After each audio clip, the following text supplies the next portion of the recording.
He is so big, good man or small. God, he won't harm you, the Yeti. Hello and welcome to another episode of The Grindbin. I'm Mike Wood. Oh, I'm Chris Mann. I'm Chris Hughes. And I'm Bobby Trippett. And today we're going to be talking about 1977's Yeti, giant of the 20th century. Put a Yeti in your tank and you'll have giant power. Hey, Bobby, I got the money. Yeah, I'm 18. But you're a hooker. Get that goddamn thing out of your mouth. Spooky ain't got no real coach. Hello, pizza man. We're gonna play a little game, baby. I just love fun and games. Get a little girl all hot and horny. You could have lived decent once in a while. And maybe Daddy would have had to kill himself because he couldn't get it up anymore. What a shame. Come on, just step on the gas before we get creepy.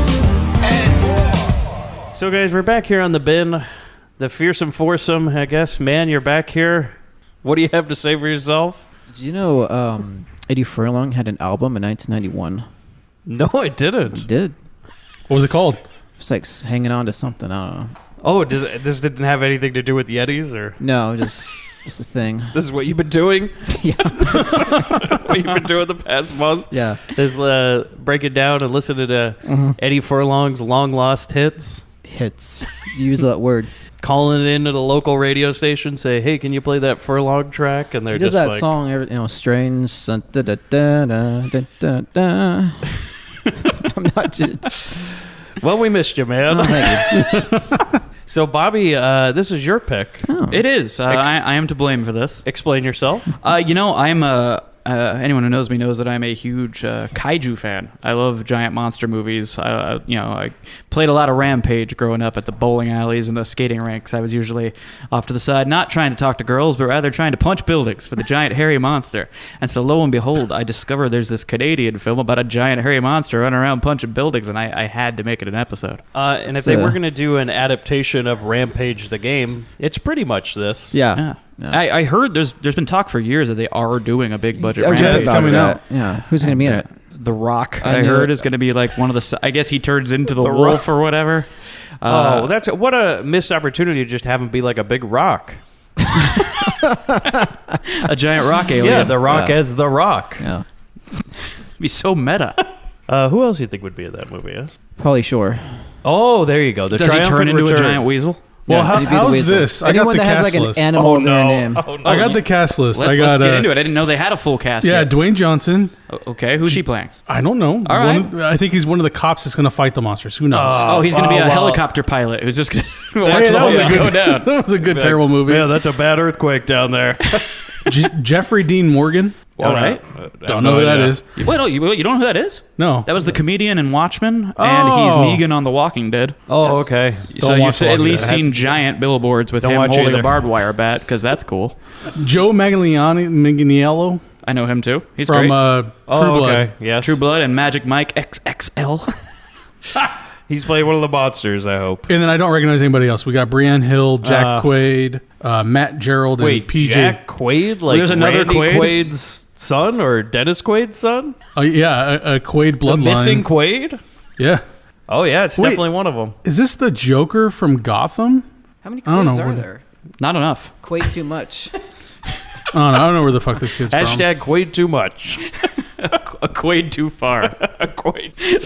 That'll be the review of the Rampage movie. So while Hughes records a separate podcast about the Rampage The movie, Quaid cast. let's get into the background of this movie. Is there a trailer for this movie? Or I found a trailer, but it's not in English. all right, so we're not doing it. Let's not take a listen to the trailer. But You gotta let's do it in the mic voice. I don't do a mic voice. Oh, okay. yeah, you did a wonderful impression of me the last episode. That was great. So we get into the trivia here about this movie. Very, very difficult to find anything about it. All I know is it's an Italian-produced movie that was made in response to the 1976 King Kong remake, where they were like, big animal things are big again, so let's make another movie about it. And then, unfortunately, it never even came out of the theater, this movie. I don't think a theater could hold it. Nope, did not have a release. They made the movie and everybody was like, oh no, this is just such a pile of shit. Just bury it. And then in the 1980s, for some reason, it found its way onto VHS because somebody bought it at some point and was like, just fucking put it out. Because that was the 80s with VHS. Just anything. I'm surprised I didn't see this movie on Sci-Fi already. Well, Like, this looks like a Sci-Fi Channel movie. Apparently, this movie is played on. I believe it was played on Elvira's show quite a bit. Is what I heard. Like the Midnight Madness Yes, thing? yes. I can see that. That's where people have seen it because a lot of people have seen this movie despite it never having a theatrical release. But let's get to the background. There's some interesting stuff here. Oh boy, the director and one of 3 writers. Obviously, you can tell it's one of those Italian names. So I'm just gonna go. You are famous dive for right your in. Italian pronunciation. Let's do it. Gianfranco Parolini, Italian-born director who has wrote and directed quite a few Italian productions, including this one. He is one of those guys that goes by a ton of different pseudonyms. And in this movie, he's credited as Frank Kramer. Nice. Now, let me tell you some of his other ones. I wrote them all down. Robert F. Atkinson, John Eastwood. So they're like Eastwood. And then think of any relation to Clint? And you'll find out, actually, yes, that was used on purpose because of the movies he was directing. Was it for some spaghetti westerns? Uh-huh. Wow. Frank Kramer, Frank Littleword, Frank Little Words. So maybe, John Francis Littlewords, which must be the JFL. I guess one letter from John Francis Littlewords. John Francis That Littlewords. sounds like somebody who assassinated someone. Well, it's a very Catholic name, too. Yeah. It is. G.F. Parolini, which is kind of like a little bit of that Italian spice, John Francis Scott. These are lots of serial killer names, actually. Oh, yeah. And then Den X Mannern, which Wow. is Den X Mannern. That was his EDM alter ego? Yeah. That was his edgy time He became a period. DJ for a little while? He's known mostly for making this German spy movie series, which is actually, they made a lot of them, with this character called Kommissar X. Ooh. They were adapted from books. He made quite a few of them, the first being 1966's Kiss Kiss Kill Kill, which I wonder has Fantastic. anything to do with the Shane Black Kiss Kiss Bang Bang. Bang Bang title. 1969's Sabata, which is a spaghetti western that a lot of people love. It stars Lee Van Cleef and William Berger, but he ended up making 2 direct sequels to that movie. 1970's Adios Sabata, which replaced Van Cleef with Yul Brynner. Wow. Yul Brynner. But then in 1971, he made Return of Sabata, which just brought Van Cleef back to the role. They were like, get Brenner out of here. I don't think that was the case at all. Nah, you don't replace Yul Brynner. I think that Yul went back to being the king. So He was off in Westworld at that point. Yeah. 1976's God's Gun, which also starred Van Cleef, Jack Palance, Leif Garrett was in that movie, and Grindbin all-star Sybil Danning from Chained Heat. All right. Another spaghetti western. You looked like you'd seen that one. No, I just perked up at the cast. I got to see this. Leif Garrett. How does he fit in there? Like, that's just opposite Jack Palance. So that's an interesting choice. We finally brought them together. Because you demanded it. In 1977, he made this movie, and that pretty much was curtains on his career. Damn. He wrote a few more things, directed one more movie, and that, I guess, went out on top. He dropped the mic. Or at least the soap. This was, he'd always made the ones for them. He finally made the one for him. Then we get into one of the other 3 writers, Marcello Coscia, an Italian-born writer, of course, with 37 credits. One of his earlier credits was for 1960's Black Sunday by Mario Bava. I love that movie. He's uncredited, but he was one of the screenwriters on that movie. 1960, he wrote Little Girls and High Finance. Now, you've never heard of that movie, but the description is fucking amazing. Yeah. A low-level official and a prostitute both try to commit suicide and fail. Afterwards, he becomes a pimp, and the prostitutes take over the country. That sounds like a real winner. From the man who brought you Yeti comes Pimp President, which really, I mean, come on. How could you not use that one? Hell yeah. 1965, Mission Bloody Mary, which is a James Bond ripoff where instead of James Bond, his name is Dick Malloy. I'm glad they found a smoother name. And instead of Agent 007, he's Agent 077. Which I thought was very creative. Wow. So, 077. yeah, 077. There you go. 1970, he wrote Dorian Gray, if you've ever heard of that movie. Also in 1970, he wrote When Women Had Tails. Oh, and then in 1971, he wrote When Women Lost Their Tails. Now, these are interesting movies. If you guys haven't seen those, they're sex comedies, but they take place during the Neanderthal times. So there's a bunch of cavemen running around, and then a woman shows up, and they all lose it. And they just, club her? They Club start her going over the after head her and- tail. Oh God. So I guess in the sequel, she lost the tail. The men won, I guess. Well, I don't want to spoil it, but When Women Lost Their Tails, she loses her tail. 1974, The Living Dead at Manchester Morgue, which I just love the title of that It's one. a great title. That thing is slow. Oh, you've seen that one? Yeah. Oh. 1990, his last movie that he wrote, end of his career, he ended with a family picture called There Was a Castle with 40 Dogs. It's just a poster of a boy sitting with a pack of dogs, which kind of goes hand in hand with this movie a little bit. Mario DiNardo, the last writer, 25 writing credits, of course, Italian-born. 1970, $5 for an August Moon, which is basically just have you ever seen the movie I Still Know What You're Doing Last Summer? Or Still Know What You're Doing last summer? I know what you did last summer. Yeah, I'm doing that thing. Still know what you're doing I last still summer. know Hey. what you did, you know? The sequel to it, with Jack Black playing a What? stoner. No. Wow.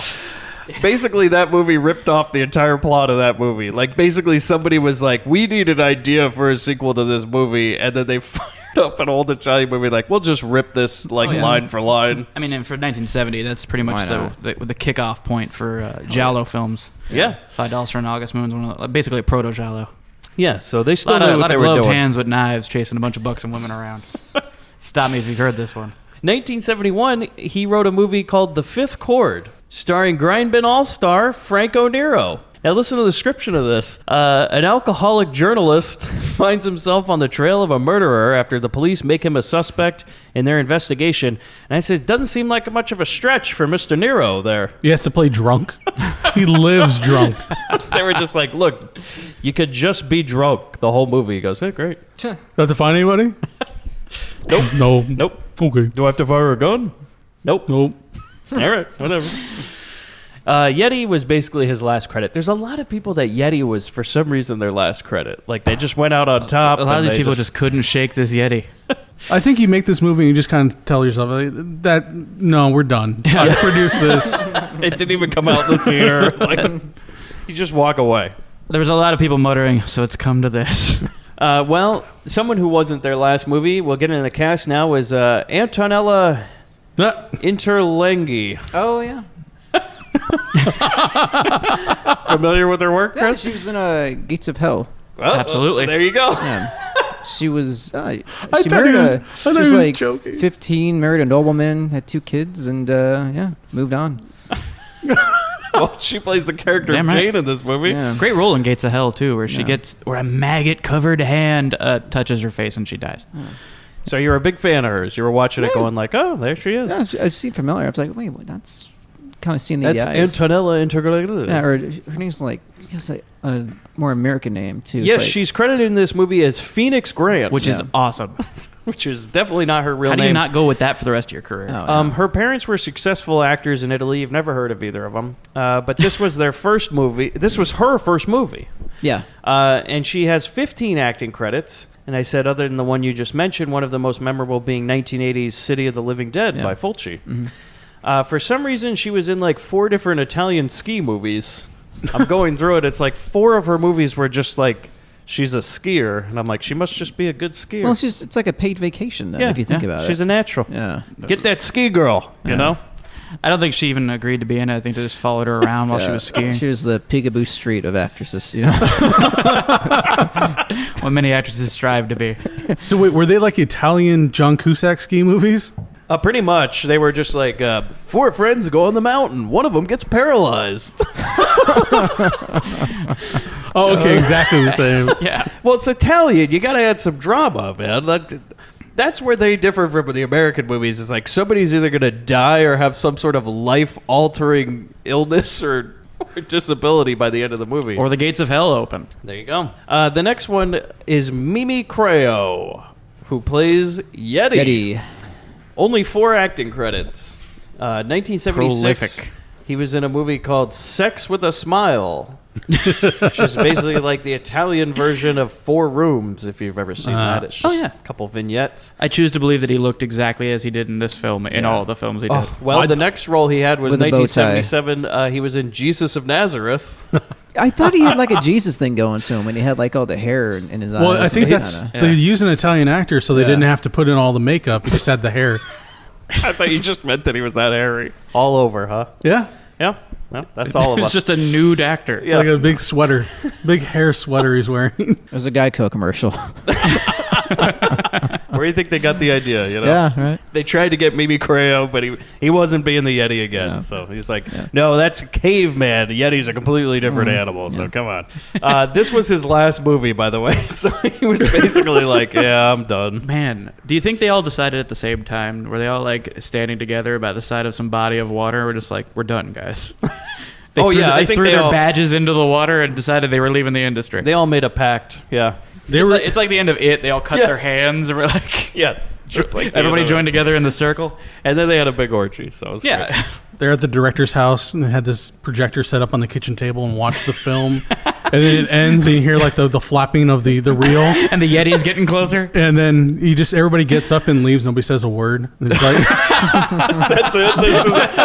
Because the director was like, well, guys, even though not in theater, we're going to have a premiere. Sends out a flyer with the address. And they're just like, oh, boy. it's like the complete opposite of Be Kind, Rewind. The end of that movie. So, yeah, everybody left the room in stark silence afterwards. Tony Kendall, who plays the character of Cliff, his real name is Luciano Stella. So he changed it to Tony Kendall. 57 acting credits. And guess what his most famous role is? Well, he's Commissar X in all of those movies that this director made. He's So a Nazi basically- spy? No, he's like the German agent, the main guy. What's what I say? Now we just lost our Nazi Oh, boy. listeners. It takes place in West Germany, okay? So I know nothing about it. That's where you'd put the spies. Well, there you go. He was in Kiss Kiss Kill Kill because, he is that guy. He was in all of them. He is Commissar X, and then he must have, as a favor, did this movie. But guess what? He was in 1970 Django Defies Sartana, and guess what character he played in that movie? Rango. Yeah, actually, surprisingly, it was Rango and not Django that he played, Chris. How did you know, Hughes? But back then it was a crudely two-dimensional drawn gecko. It's like Like Steamboat Willie. Like a Bakshi. So dumb. A Bakshi Django. A Batchy Django needs to be made. I would love that. He's been in lots of Italian productions. You never heard of any of them. And I don't have enough Anyway, time thanks to for look listening, through all of everybody. them. Good night. Bobby, start the van.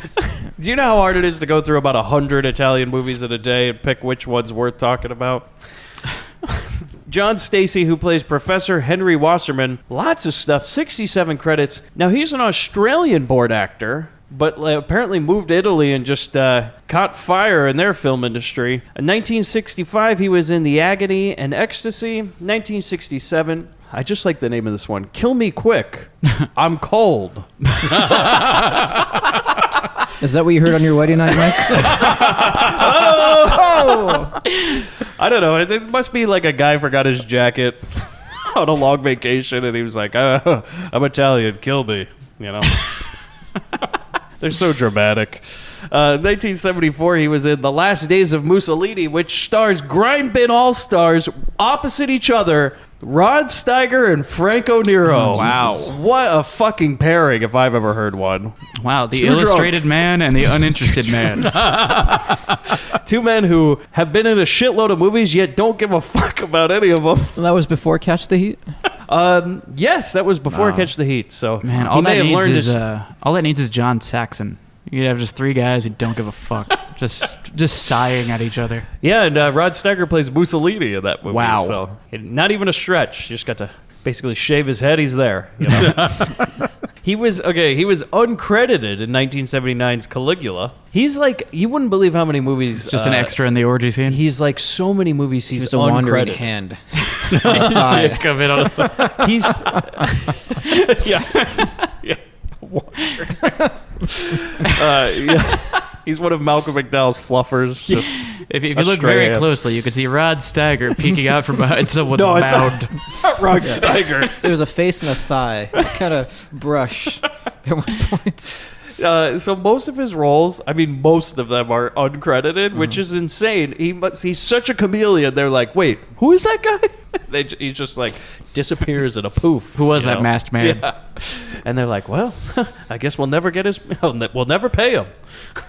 1981, he was in a movie called Asso, which is called Ace in America, so that must be the Asso. translation. I see. Now, this is an Italian who wrote the description of this movie, and it is, boy, it's a mouthful. Asso, the best poker player in town, was killed on his wedding night because he won too much against a bad loser. In the final game in heaven, the clerk on duty also lost, so Asso can come back to this world as a ghost to search for a good man for his wife. Who is good enough for the wife of Asso? So that's just the word for ace? 1981 is Asso, everybody. Does that translate to like Burt Reynolds started Stroker Asso? It's not Italy, that poster. Because I need to go buy an Italian movie poster. Stroker Asso. We're going to take a break here.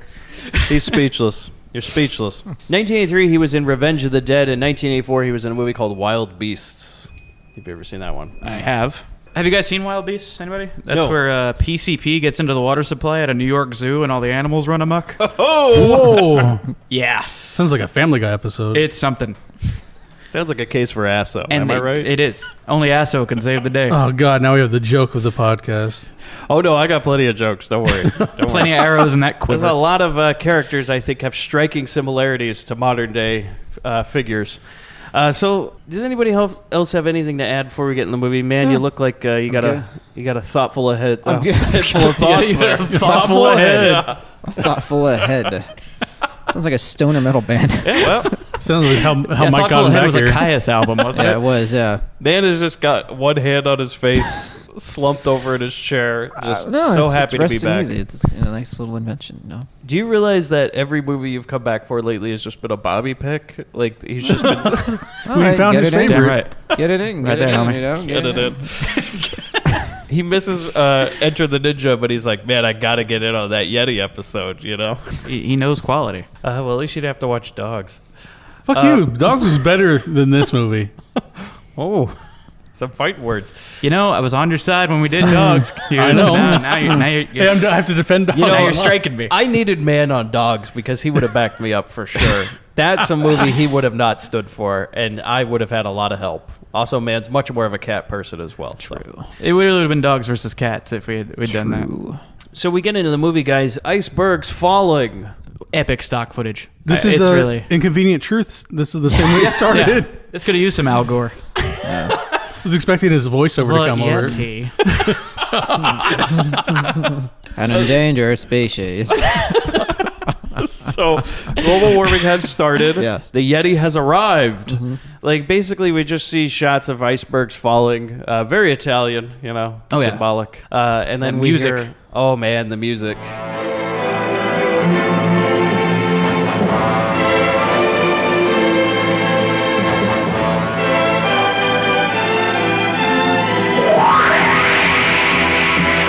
The song we'll hear throughout the movie. Oh, for Tunis. Not the Yeti song, but the other song. Because there's two songs in this movie, and if you think there's a Yeti theme song, you're right. You heard it in the beginning of this episode. And now all of a sudden we go to like a city, Yeah. and we're looking at big buildings. So the juxtaposition of the Ice Age and the icebergs falling and the city, and then we go to a helicopter flying over a man fishing, like our protagonist. Well, not really, actually. He's just a guy. We're going to spend the first 10 minutes with him and then all of a sudden introduce our main character. So we we see this guy fishing. He's all pissed that this helicopter's here. Yeah, he's trying to enjoy some quiet time, man. Just wants to make some pork and beans. It's like that he's hanging asshole. out. He's having a picnic. Yeah, the asshole Bill Cook has arrived. God, and it's great. From This Atlantis. fat guy in a fur-lined coat with a cigar. He gets dropped down from a helicopter in his own personal like Ferris wheel gondola. Okay, yeah, I was gonna say like, what the fuck is this? Like a That's how you like make you an said, entrance. a Ferris wheel gondola, like one of the carts from the Zipper ride, That dude's riding in style. with like a restaurant booth fashion This to weird, it. like plush faux leather. I can't begin to explain how odd this is. Is that an Italian thing then? Like, Yeah, that's how we fly around. Yeah. We fly around town in Like a our gondola little plane. gondola plane. Well, they can't be inside. They smell so bad. But I was just like, what the? It's like he had his own hot air balloon, but he replaced the balloon with a helicopter. yeah. You're in it. I guess it is. It's like a hot air balloon Yeah, thing. he's got this Corinthian leather but he's so bucket rich that he rides around in. that instead of the balloon, he's got the propeller or a RC helicopter that we'll see many times in this movie. So he like talks to this fisherman guy whose name is Henry, right? Mm-hmm. The real Al Gore in this movie. And he says something like, "Oh, hey, how you doing, Henry? Here we go." And then he like comes down to the ground and he starts like eating his dinner. Oh, yeah, he's just while he's talking to Henry, he just starts casually fingering the barbecue sauce and like going through all of his food. And this is a terrible friend. This is worse than Bill Cook. We learned that even though his name is Morgan Honeycutt, he goes by Double H, HH. So must be Triple H's father. Morgan Hurst Honeycutt. So Double H sits down at the fisherman's table. He's like eating his dinner and everything, and then he's like, "Hey, can you like come work on some sort of science deal?" Some kind of northern expedition. And he's like, "No." Cut to nighttime. He's there, so he's working now. As men are just like, they got these flamethrowers. They're shooting a big ice cube. Now, if I had known that science would require that I take a flamethrower to a frozen giant, I'd probably have paid more attention in school. Yeah. I'd certainly be something bigger than a shit movie podcaster. So they're just like firing like giant flamethrowers into this big ice cube, and like we start to see like hair and stuff, right? Yeah, but like, isn't the hair blue? Well, it's frozen. Oh, it's frozen. Yeah. No, but it's been melted out. Like the toes and everything were melted out. Like it's a full foot now, and it's still blue. Well, this whole everything here looks like my rug in high school. Yeah. That's basically. Just purely toaster pastried over. It's been Pop-Tarted. We know where the straight arrow got its shag carpeting from. Oh, that's Yeti hair. Oh boy. Save that for the end. Man, I just thought of a real good ending, actually. Thank you, Hughes. This is where we learned, like, so basically Al Gore, right? His like best friend is Double H. Yes. Yeah. Like, They go way back. Some guy's like, "Oh, why are you here?" And he's like, "Oh, can't get away from a good friend." It's like, but every moment they share in this movie is like an argument that they absolutely can't stand each other. But yet they're best friends. They're like the Odd Couple. Wait, you don't have friends like that, Mike? That's most of my Isn't friends. is this more of an Italian relationship though? Like, could you agree? Yeah. You argue, Yeah. you slap each other, you Yeah. kiss, Yeah. and you're good. Yeah. This has been your and I's relationship It's for true. decades, Chris. We just constantly fight. Yes. All day. You stop and go, it's Easter. It's Easter. Hey. And so then we just randomly zoom in on the faces of two children watching, which will soon become, one of them will become our protagonist. Yeah. Just out of nowhere. We're like, all of a sudden, you know what, let's go follow this young girl instead of this Al Gore character. And she says to the kid, she says, Herbie, let's get closer. And I'm like, to flamethrowers? Yeah, and they do. Yeah, They walk everybody's literally- fine with that. like- Children just... So everybody's at a safe distance behind the flamethrowers, and they just walk in front of everybody to the ice cube. What do you got here? Flamethrowers? Did you see that they almost got hit by a car? This Many would have been a very short actually. movie. Many times. There's actually many times where the guy will grab the girl and just kind of pull her out of the way of a car. She's like, "Oh, thank you." Natural selection. Yep. I have some theories about this girl, by the way. Does anybody else think she looks like Melania Trump? Yeah. Now that I think about it, yeah. She looks kind of. exactly like Melania Kind of. Trump. And I think that the boy looks like Barron Trump.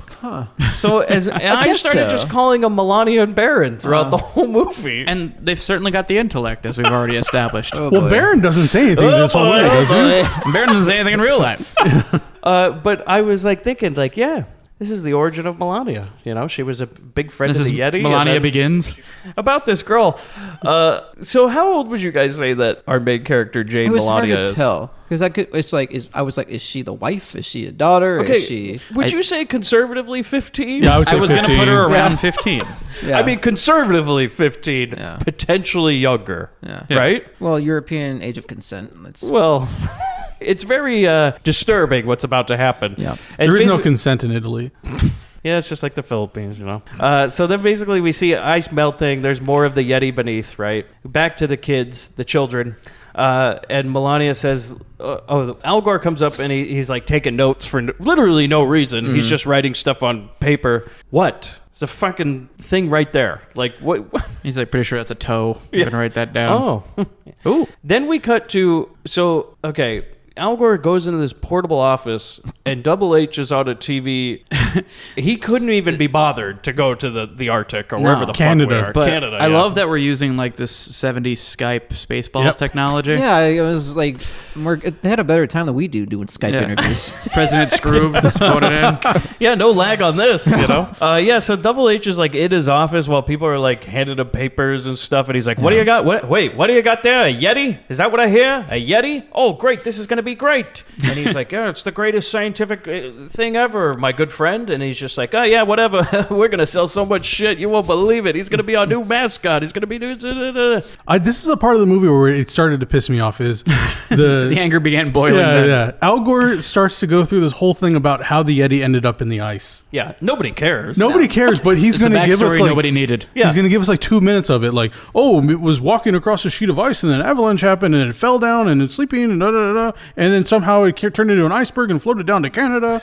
I'm like, I don't give a fuck about there was- Floated down to Yes. Canada. It was that a montage. tiny Yeti, and then it took the super soldier serum, and it got frozen in the ice after defeating the Red Skull. And now they're going to try and wake it up. Yeah. That's Yeah. all. It took 2 minutes to get They're through going to this. revive Yeti America. They couldn't just say, we found this Yeti, don't know how it got there, because apparently it's from the Himalayas and it's not supposed to be here. Yeah. And ended up in Canada. Well, you know, Canada. Canada. They got all sorts of shit that washes up on shore, and we just never hear about it down here in the real country. See, they got you to know? tighten up that border like we do.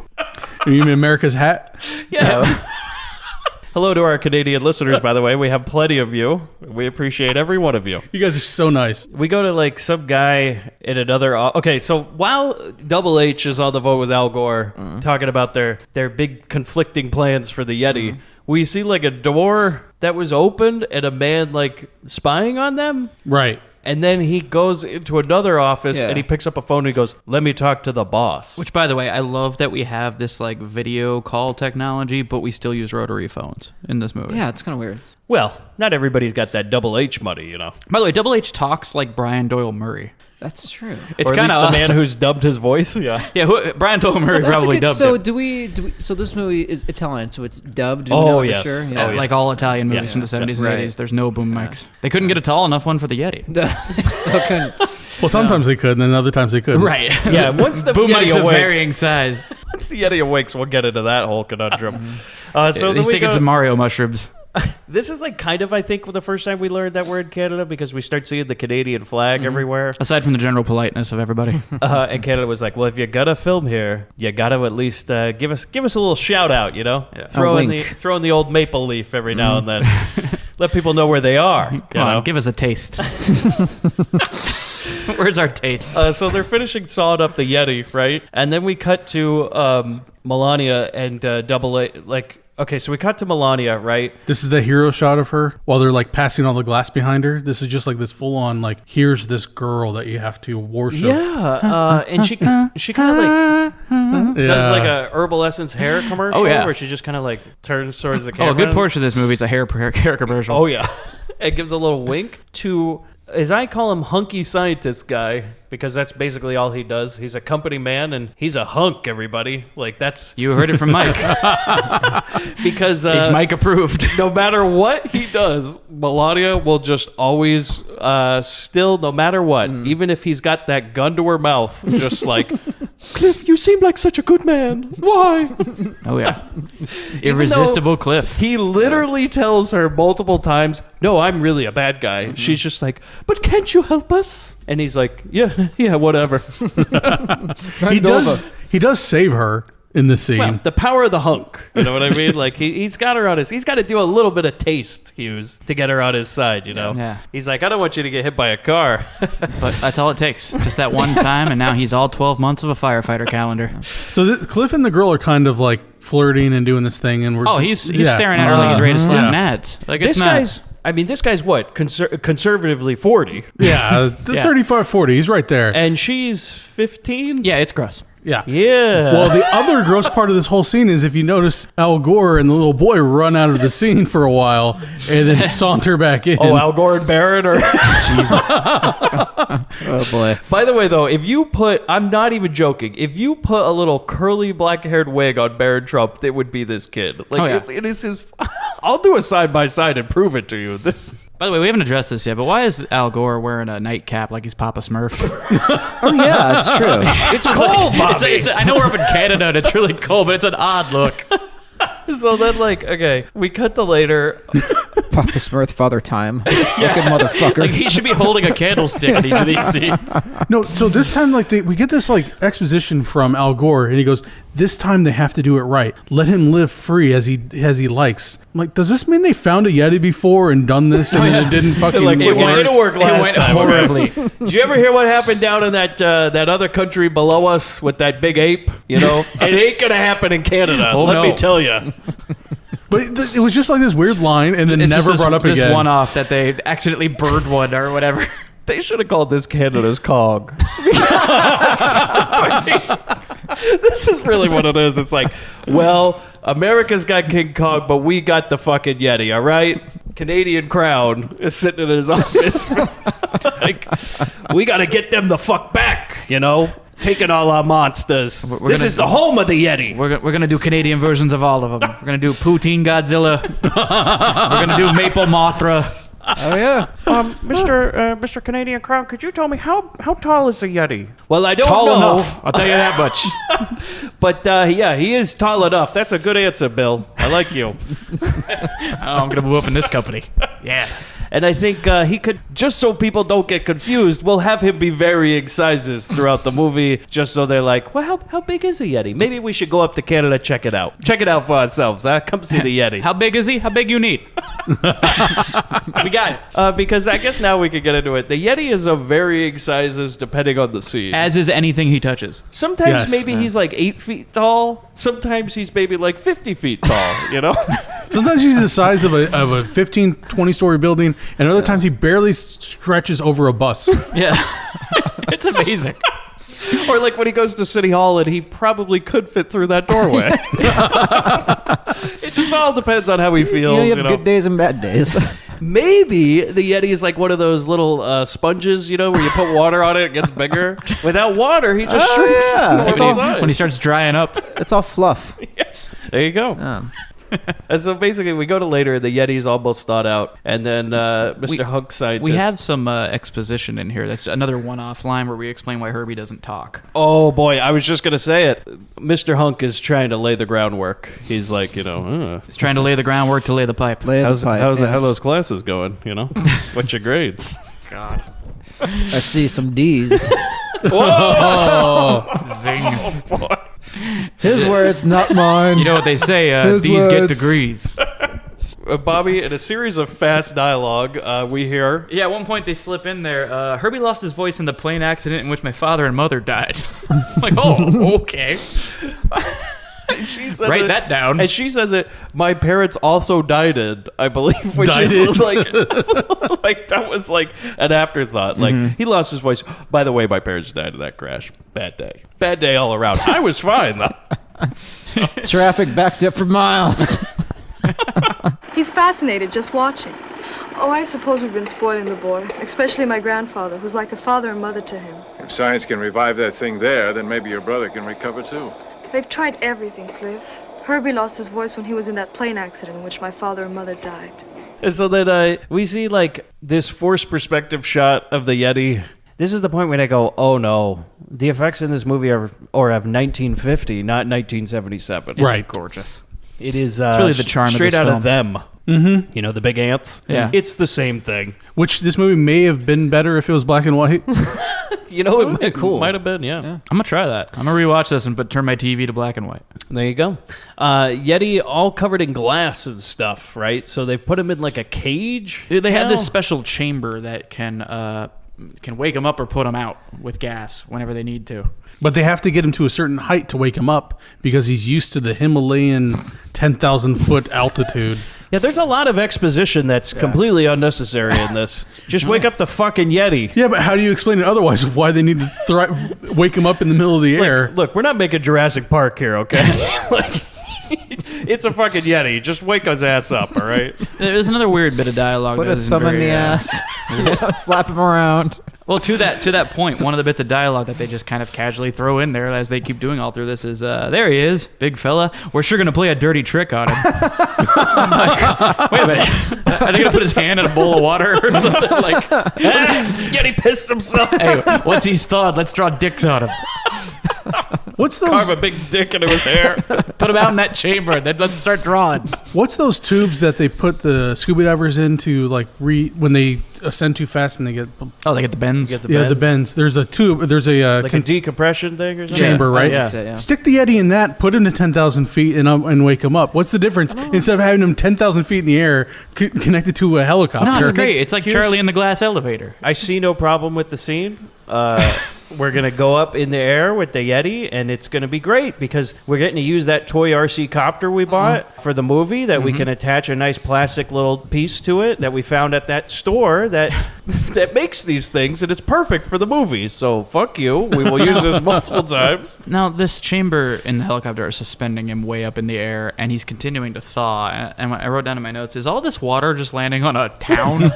Like this gross Yeti water just raining on some village? Yes, it is. Horrifying. Like, But don't worry, it's Canada. Nobody cares. right. So, basically, it's falling in Alaska. Nobody gives a fuck, you know? Right. They got nothing but land up there, you know.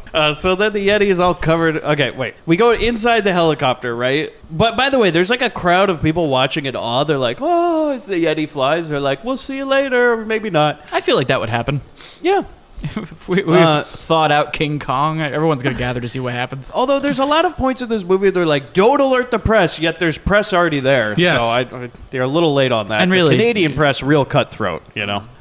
So we go inside this helicopter, right? And so at any rate, we got Henry, Cliff, Melania, and the pilot. And this pilot looks so disinterested in this entire, like, the whole existence of it. He's operating on a Franco Nero level. He looks like a G.I. Joe. Oh, he does. They might as well have just gotten like a mannequin because he's just sitting there in aviators that you can't even see his eyes and just going like, yeah, whatever. Did you get your fucking close up? Should have done an autopilot from Airplane. Just is inflated him in the cockpit. It's like a secret cameo by Rod Steiger or something. Can you imagine if it's the actual helicopter pilot? He's like, I'm going to make you famous. I'm going to make you famous. And just starts recording them. And just like, Do you want dude, to be in a movie? I'm just here to fly a helicopter. Like he's a legit pilot. This is the real Bill Cook of this movie, you know? That asshole. That son of a bitch. So then, okay, they're thawing out the Yeti, right? Yeah, his blood's starting to melt somehow 10,000 feet in the air. Somehow it's warmer up there than on the ground. Yeah. And they somehow managed to revive Science. him by turning a bunch of knobs. They're pouring hot water on Yeah. him. Hot water. Well, They they go, get like electrodes on him too, right? I mean, They're doing it all. Yeah, they do jumpstart his They heart. just, because They you know do what? kickstart his You know heart. what's a good mix, by the way? Water, Electricity and water. wow.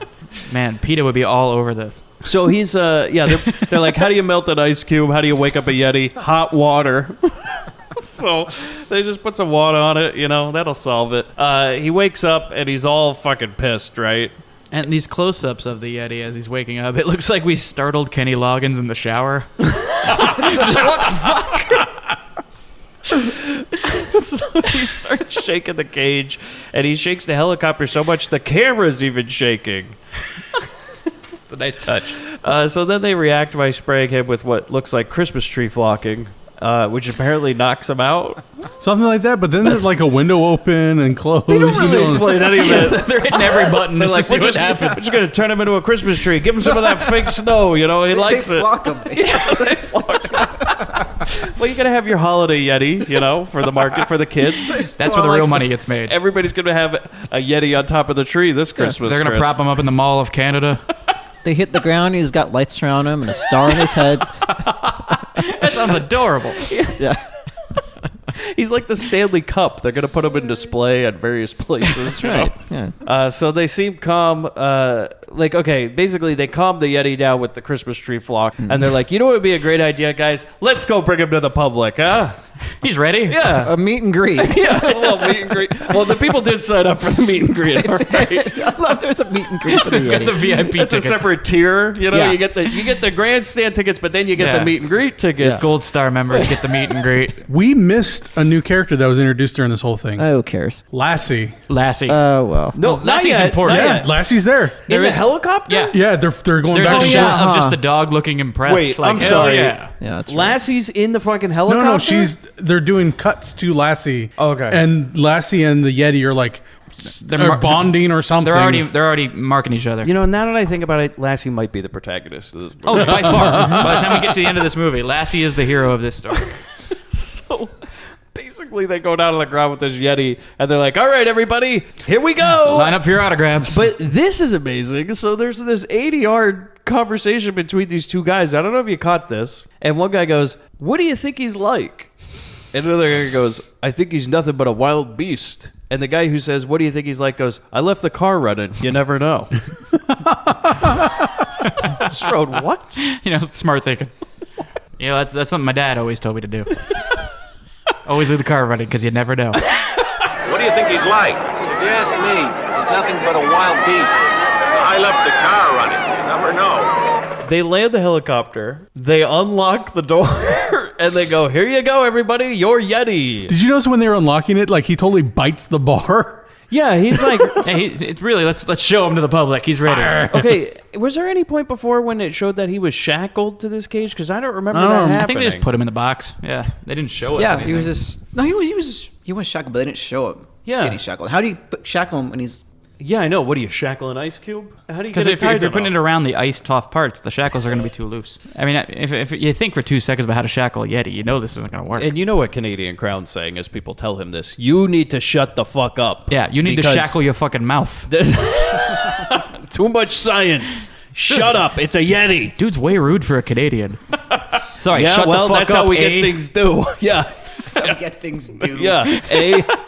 Hey. I think it's just Mr. Crown, like, with a new identity, trying to, like, shift his estate for taxes. 1977, he took a brief, quote, vacation Yeah. up to Canada. Yeah. And just Had to cool it off for a little while. he put on a Toronto Maple Leaf shirt. All right, now I'm going to teach you how to make movies. We're going to start with the Canadian treasure, the Yeti. So let me ask you guys, you're making a Yeti film. What sound are you going to have the Yeti make? I don't know, something like a mix between like a dolphin and a screeching Like eagle. this like lion, elephant, girl on spring break. Quasimodo! Hey, Quasimodo. You know Bronson wouldn't put up with this Yeti. No way. Oh, no way. That This would be a short movie if Bronson was here. I can see him get on like a scissor lift and just like a slow hero shot of him going up to the top and then punching the Yeti out. The Yeti. You would have just heard one thing. He's got a gun. I heard this Yeti raped the house. Okay, so then... okay, they got the Yeti all chained up to the sides of the box, and then these guys run up with rifles, and Melania's like, no, we can't touch him. He's a man.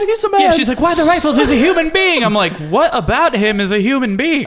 She says, why the rifles, Cliff? He's a human being. That's the line. He is 8 to 100 feet tall. and he's somehow- covered in fur, and he makes animal sounds. And he says to her, like I told you before, to me, he's only a monster. And I says, well, you didn't tell us that before, because I don't remember you saying anything like that, but thanks for cueing us into a conversation you had off camera. Well, there's Like no I said camera. to you while these people were looking up at the Yeti. There's no cameras in the bedroom, Mike. It's like, well, thank you for putting exposition off screen. So that's an interesting choice. Hey, at least they reference it. Yeah. They could just not had this at all. So Al Gore gets on a loudspeaker and he's like, all right, hey, everybody, are you ready to meet the Yeti? Okay. He's good and spooked. He's doing his real Michael Buffer, Are you ready? And then, okay, he's like, oh, yeah, okay, so we're going to meet the Yeti, everybody. By the way, hold the applause and everything. Let's not scare him, okay? We're reviving a caveman. Let's not try to scare him. So the Yeti wakes up, and the lassie, this collie, is fucking pissed. It's just going, ruff, She's ruff, not ruff. having it. She's Who like, fucking brought the dog? yeah, why do you Why bring a is there a dog? dog? Chris, the dog is the main character in this movie. By the end of the movie, the dog solves all the problems. Like, if the idea is that we don't want to startle this Yeti, do you think your dog is not going to be spooked by Reggie Watts in a bear suit? You ask who brought the dog. Yeah. Well, I don't know, because there are multiple times when the dog will just appear on its own. Yeah. So The somehow dog is its own character. He's got his own car running. it's his lassie. You never have to ask questions. She's there when she needs to be. What's that you say? There's a Yeti? Just running across the field. Just after this, she runs back, and Timmy's just like, "Where were you, girl? Why are you all bloody?" And then she bugs to the camera. Wow, foreshadowing. So people take photos, and then Al Gore's like, "Oh wait, yeah, hold on, wait, no flash photography. I forgot to say that in the announcement. Damn it! Oh, it's all ruined again. This is just like the last 6 times we did this. I keep forgetting to tell the people. No wonder the Americans warned us about this Kong situation." So the Yeti just goes like, "Ah!" and breaks out, and he's all pissed, and all these people are running and shit. They're all fucking terrified of this Yeti. I thought you were gonna make a Vietnam joke at that point. I thought you were gonna make one, not me. I'm trying to think of one. I don't know where it would go. So. But in this Run from chaos the of Yeti. everybody running, apparently Herbie and Jane are rendered unconscious. Yeah, but we don't see Baron that. and It's all Melania. We don't see what off. happened. They just sort of. Baron and Melania got knocked out. Yeah. Somehow. I want to know what Cliff did. But what about, like, we get the part where they shot the Yeti, right? And then we see Al Gore run in and, like, grab a gun and then show it to the Yeti, drop it, and go, like, and this big, like, smile. It was like, no gun. Yeah, he's like, see? I didn't have a gun. Like the Yeti would know what it is. I'm cool. Like, he knows where this little thing that pricked his hand came from. You didn't see He's that just part a man, Hughes. when Cliff gave Melania that drink? Oh. And she was like, "Oh, yeah, Baron, have a sip." He's like, "Oh, no. No, that was for you." Oh, no, it's for later. Oh. I think I know what happened. Okay, so then, like, they're passed out, right? Conveniently. Yeah. And then some guy tries to shoot the Yeti. Yeah, that's when he takes it. He's like, "Oh, no, see, it won't hurt you with the little pellet that shot you in the hand that didn't do anything." And then people, like, basically have to pull Al Gore away because he just won't give up his Yeti. Yeah. Then He's, like, eating the scenery. Isn't he, like, literally eating trees? Yeah, No, he talk about he chewing the uproots a scenery. tree at one point, which is badass. Yeah. And someone actually shouts, "He's got a tree!" Yeah, he brings up a tree. He doesn't really do much with it. He just kind of puts it back down, I think. And Lassie don't care. Oh, Lassie's like, "You ain't shit, Bigfoot." Lassie is pissed. Ready to just... That would have been great if there was a shot of Lassie just biting its ankles. It's like some Shadow of the Colossus thing. Lassie's just sort of climbing him. Going for the neck. For some reason, the Yeti, like, calms down after seeing Lassie. Yeah. Like, it understands her. Yeah, it speaks dog. Yeah, and then it walks over to the kids. They're speaking telepathically, like Homeward Bound. And Melania and Baron wake up, and, like, the Yeti just kind of pets his own hair like a shampoo commercial. What a Well, no, flirt. he's like, "Oh, look, she has nice long hair like I have long hair." And that he does. He's got Yeah. some fucking white snake Hughes, shit going on. It's awesome. I didn't know you spoke Yeti. I think they were melting together. Like, they were like, "Oh, we have something in common." And this episode's Hughes clues, he translated the Yeti. He likes I the have long lots hair. more questions as the movie goes on. Hopefully you Oh. can translate this Yeti for me. Resident Yeti expert Chris Hughes. So then he like pets his hair, right? And then he lifts both of them up and he walks away. He's like, "These are my friends now." Yeah. But this is like the weird part where he like cups them and picks them up, and like his hand is huge compared to these people, to the kids. And then he walks next to a truck and he's like barely bigger than it. Yeah. He's a little bit larger than a log truck. And then this is This is the finest scene in this entire movie. This is when they finger the wound. It's a bizarre moment. As he's carrying them, she kind of rests a hand up on his chest and accidentally brushes up against his nipple. And upon this happening, his nipple gets hard and he makes a face like, "Ooh, what's this?" And I'm uncomfortable. All of you are too, I I'm was sure. like, "Oh boy." Now, what this means, though, is that someone had to spend a day rigging a practical effect of a giant nipple getting hard. This movie's not done until we get my Yeti nip. hard than soft. I'm already pissed off we can't get 2 Yeti nipples. You only telling me we can get 1. Hey, we're gonna get a different rating. We get 2 hard Yeti nipples. We can't do that. We could do 1. They've given us 1. They're kind up here in Canada. So then, okay. You know what King Kong was missing? Erect nipples. Take that, Kong. And so then the Yeti like brings Barrett and Melania somewhere in the forest, and they're safe. And then Lassie, they're like, "Go, Lassie, go get the professor." Yeah, like, somehow this group that's going to look for the kids has lost complete sight of the Yeti. This thing that's size. A moving building, or a slightly tall basketball player.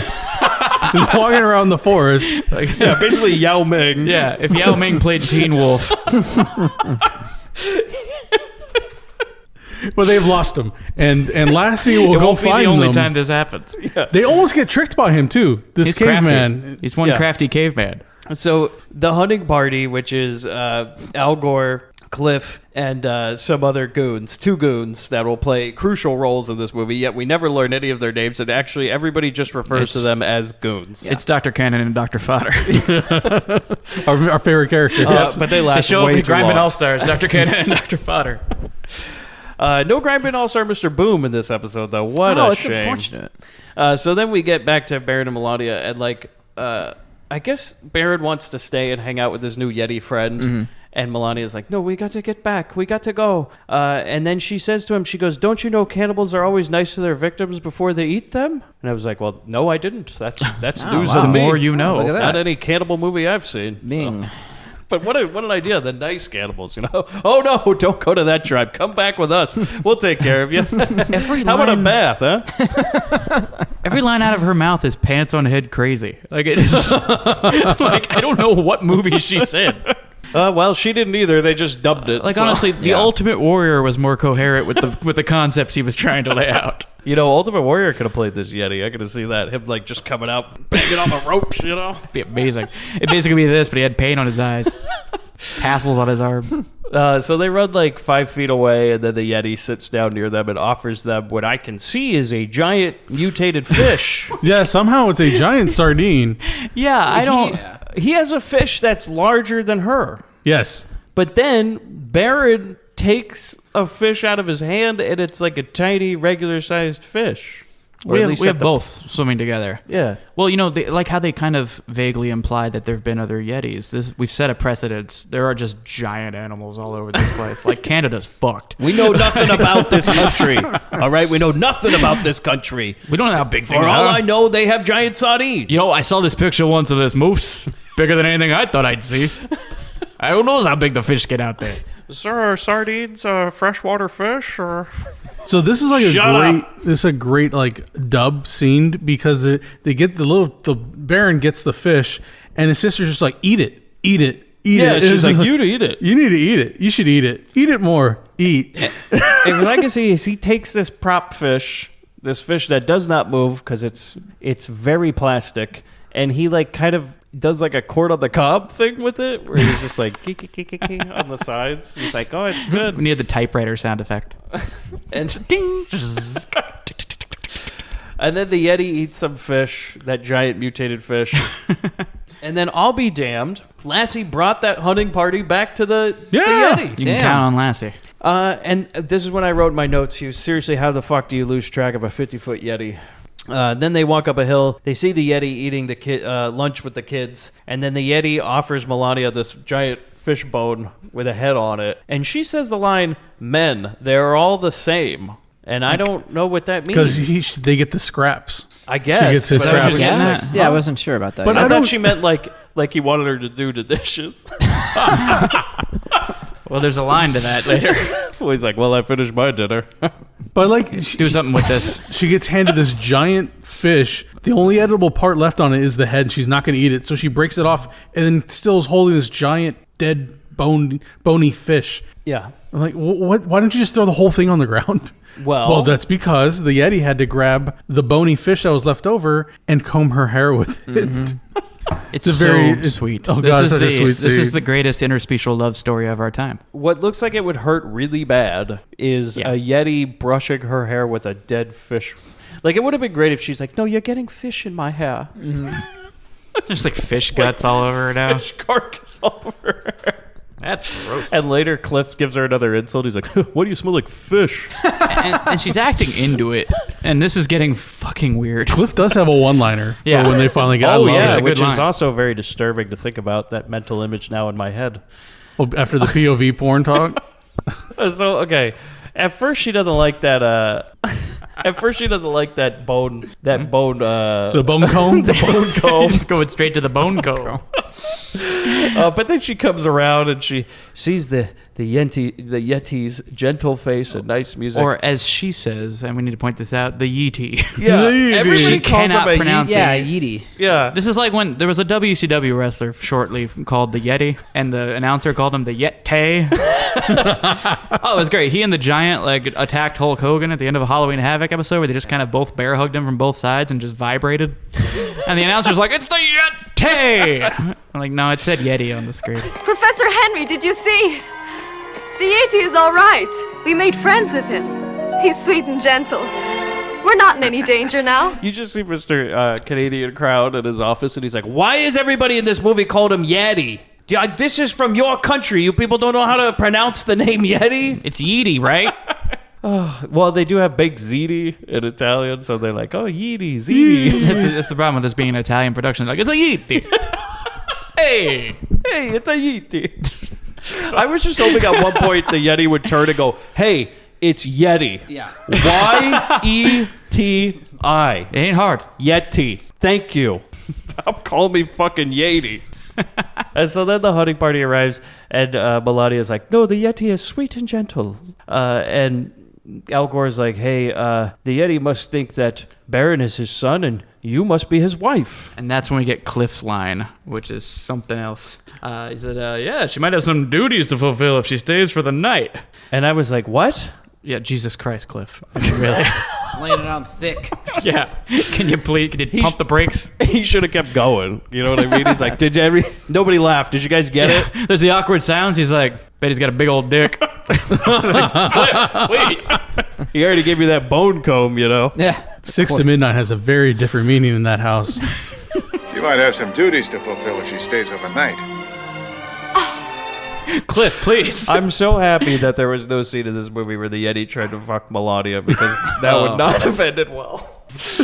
I can't even go Just the like- urethra hole. She just crawls up the urethra and just kind of this is tries to some- kill it from the inside. We're venturing into like Peter Pan deviant art. I don't need this. I imagine the dick just flopping down, and that's the end of it. It did. Well, imagine her crawling in, and then like the ejaculate is the water slide for her to slide out. She goes in there, they just kind of, wails on the prostate for a bit, and so it just kind of gets it going. I mean, depending on the size of the Yeti, But yeah, I mean, I assume that'll be different sizes too. Yeah. the erection could be the size of a 2-story building, so it would be Or very. Or depending on the scene, the Yeti's just above average. Yeah, you know. Well, it's Imagine cold like in ex- Canada, so It's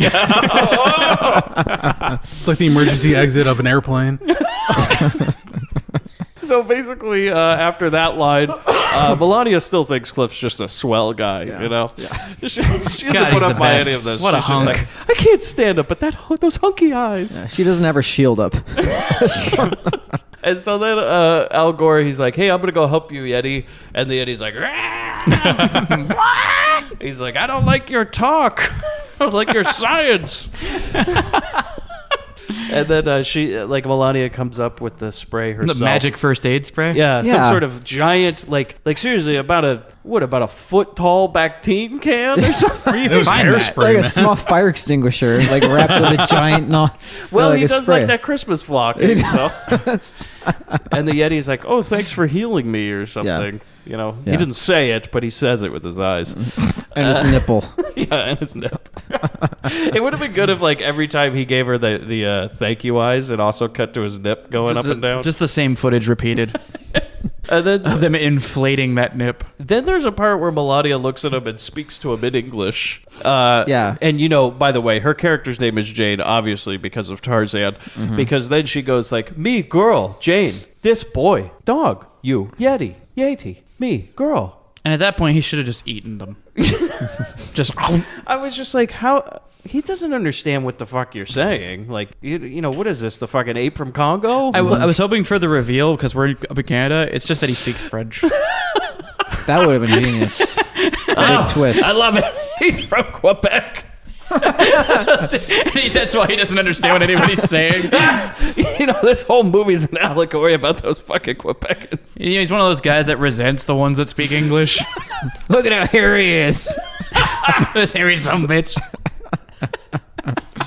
I wish we saw more of Canadian Crowd. He seems like a real interesting. Yeah. We need more Canadian movies. We need to do some more Canuxploitation. I do have one. It's called Spasm. I got in Canada. It's a Canuxploitation film. One of my favorites I worked on. Le Crown. So then we cut Hard to... and soft, eh? Okay, this is when the movie changes completely. Because we cut to people going insane. Oh yeah, Honeycutt Enterprises This has is now already the- monetized the fuck out of this. Yeah, this is the second writer. Yeah, The second writer story has Kind of started. handing off the typewriter as they go. I wrote 20, you're ready. Yeah. It's up to you now. Yep. And Tagged out. basically, people are going fucking crazy And for like, Yeti. they got so much shit. There's these weird T-shirts people are wearing that have hands over the boobs and say "Kiss me, Yeti" on the back. Gas stations are doing promotions or some kind of special Yeti gas. Yeah, Yeti gas. And nobody's seen the Yeti yet. No. They're just... But we cut to fanfare. Double H's office, and all the yes men around him, and they're all clapping and applauding his genius. He's like, yes, thank you, I'm a smart man. Yeah, and he makes the claim that profits are going to go sky high as soon as the Yeti gets here. Cut to later in the office, and Double H is getting a shave while talking to Al Gore on the TV. And Al Gore's all mad about the publicity. And so he says at one time, basically Double H is like, all right, cool it. You know, it's my Yeti. Yeah. I own it. Yeti Minute is running wild. Yeah, and at one point Al Gore says, like, I wish that slave would slit your throat. Yeah. The guy who's giving him the shit. And then Double H looks at him and he goes like, hey, what do you think about that? And he goes like, you want a closer shave? I'm not sure I understand. Did you notice what he's doing in the background? He doesn't have a strop to sharpen his blade. You know that leather thing that comes off the barber? Yeah. He's just using it against his hand. Just damn. like slicing his hand up That's over a and over and fucking over. man. That's tough Canadians, man. Yeah. Nice and calloused. Yeah, it's cold up there. So back at the camp, Henry's all upset. Like, Al Gore's upset about the Yeti stuff, and Melania goes to the one source of all her problems, yet what she thinks is the source of all the solutions is Cliff, the hunky scientist. When she runs up to, she goes, Cliff, isn't there something you can do? And he goes, hey, what do you want from me? I'm a company man. That's what he said. Yeah. He goes, All right. yeah, I'll see what I can do, whatever. I do what the company tells me. And then Melania goes, go lick your boss's boots. She'll be back. She'll be back within 10 seconds. Then the international sign for something happening. Oh, plane's taking off and landing. A plane fucking lands. Kids cheering, Yeti, Yeti, Yeti. And then, is I right? What? We cut to like a fucking Toronto Blue Jays game. Yeah.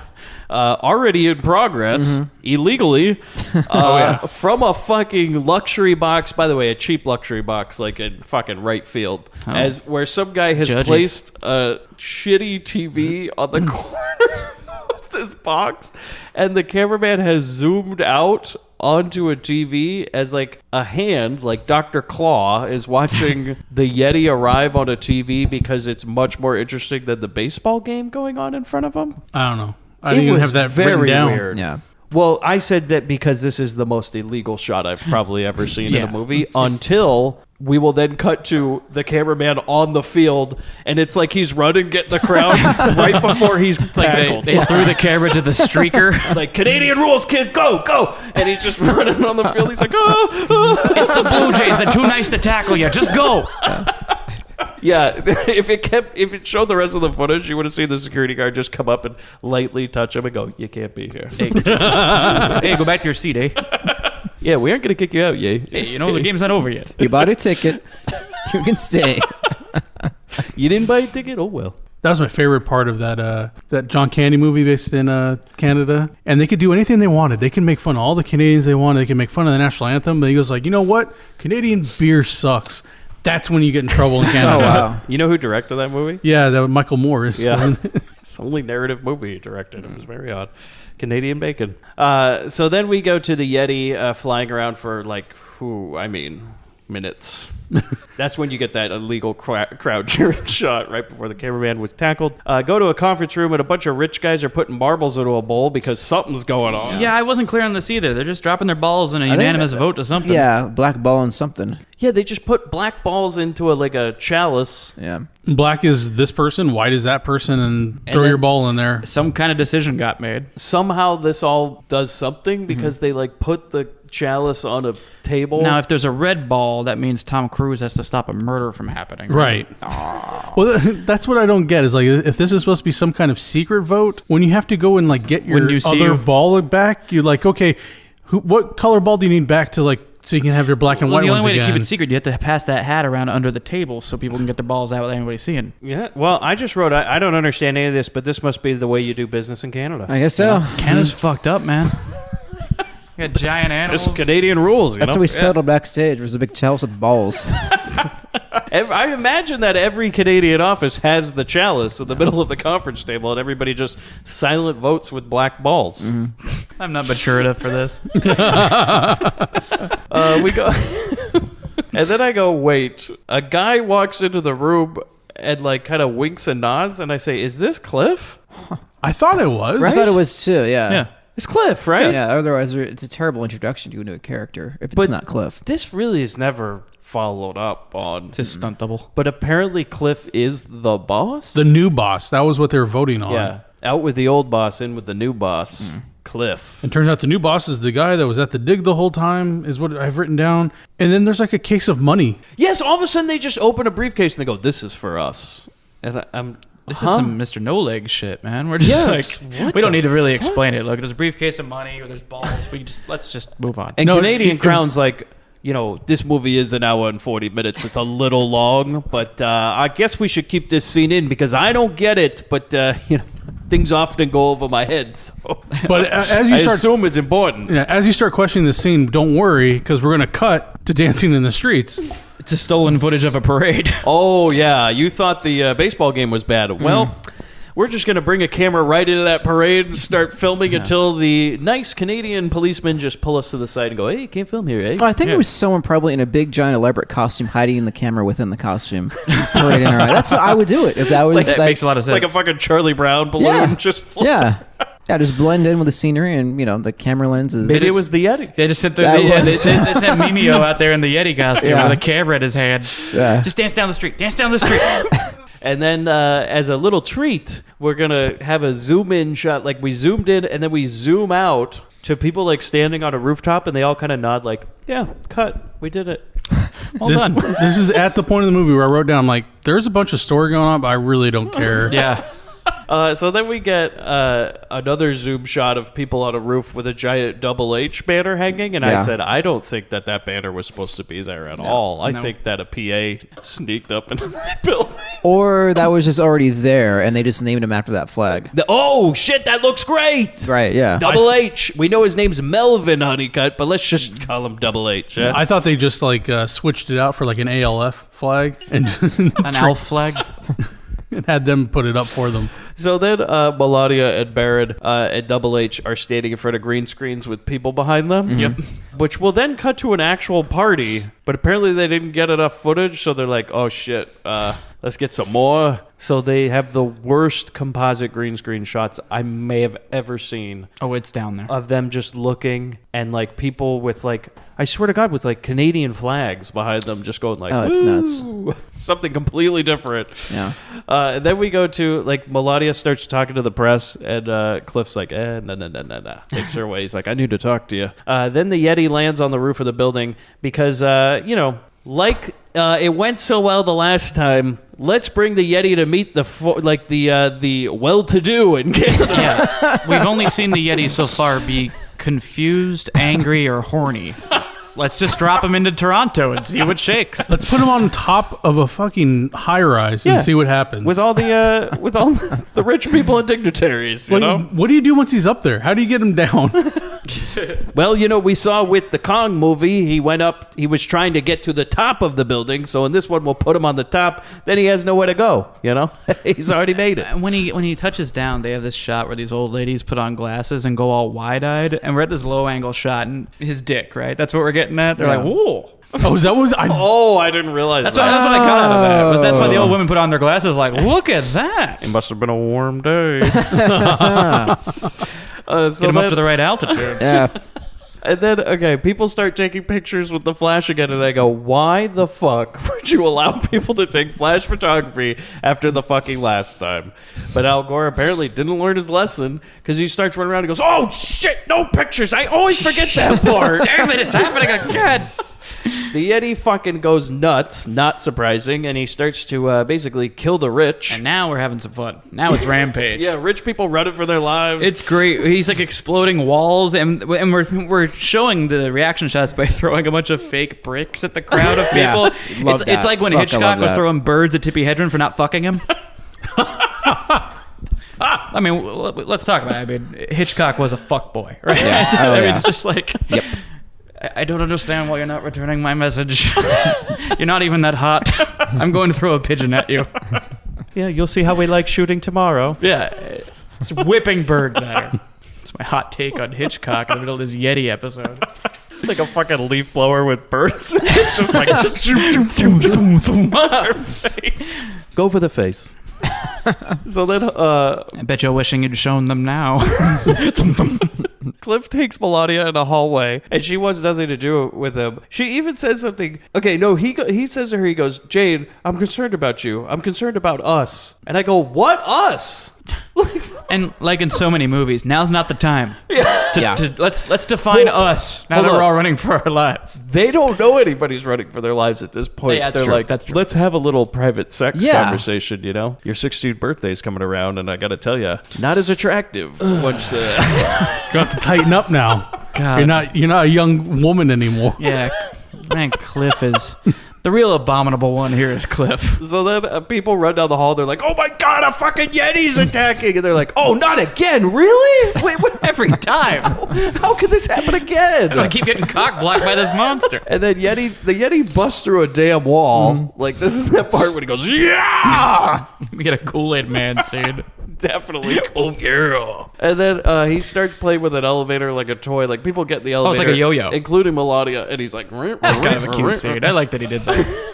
There would be so much bar for this elevator. Like, That's what they should have changed the Tower of Terror to.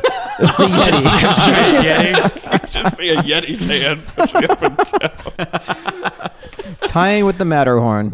Done. It'd be perfect. I mean, it's already in the line, isn't it? Like the Yeti's in the queue of the ride. It is.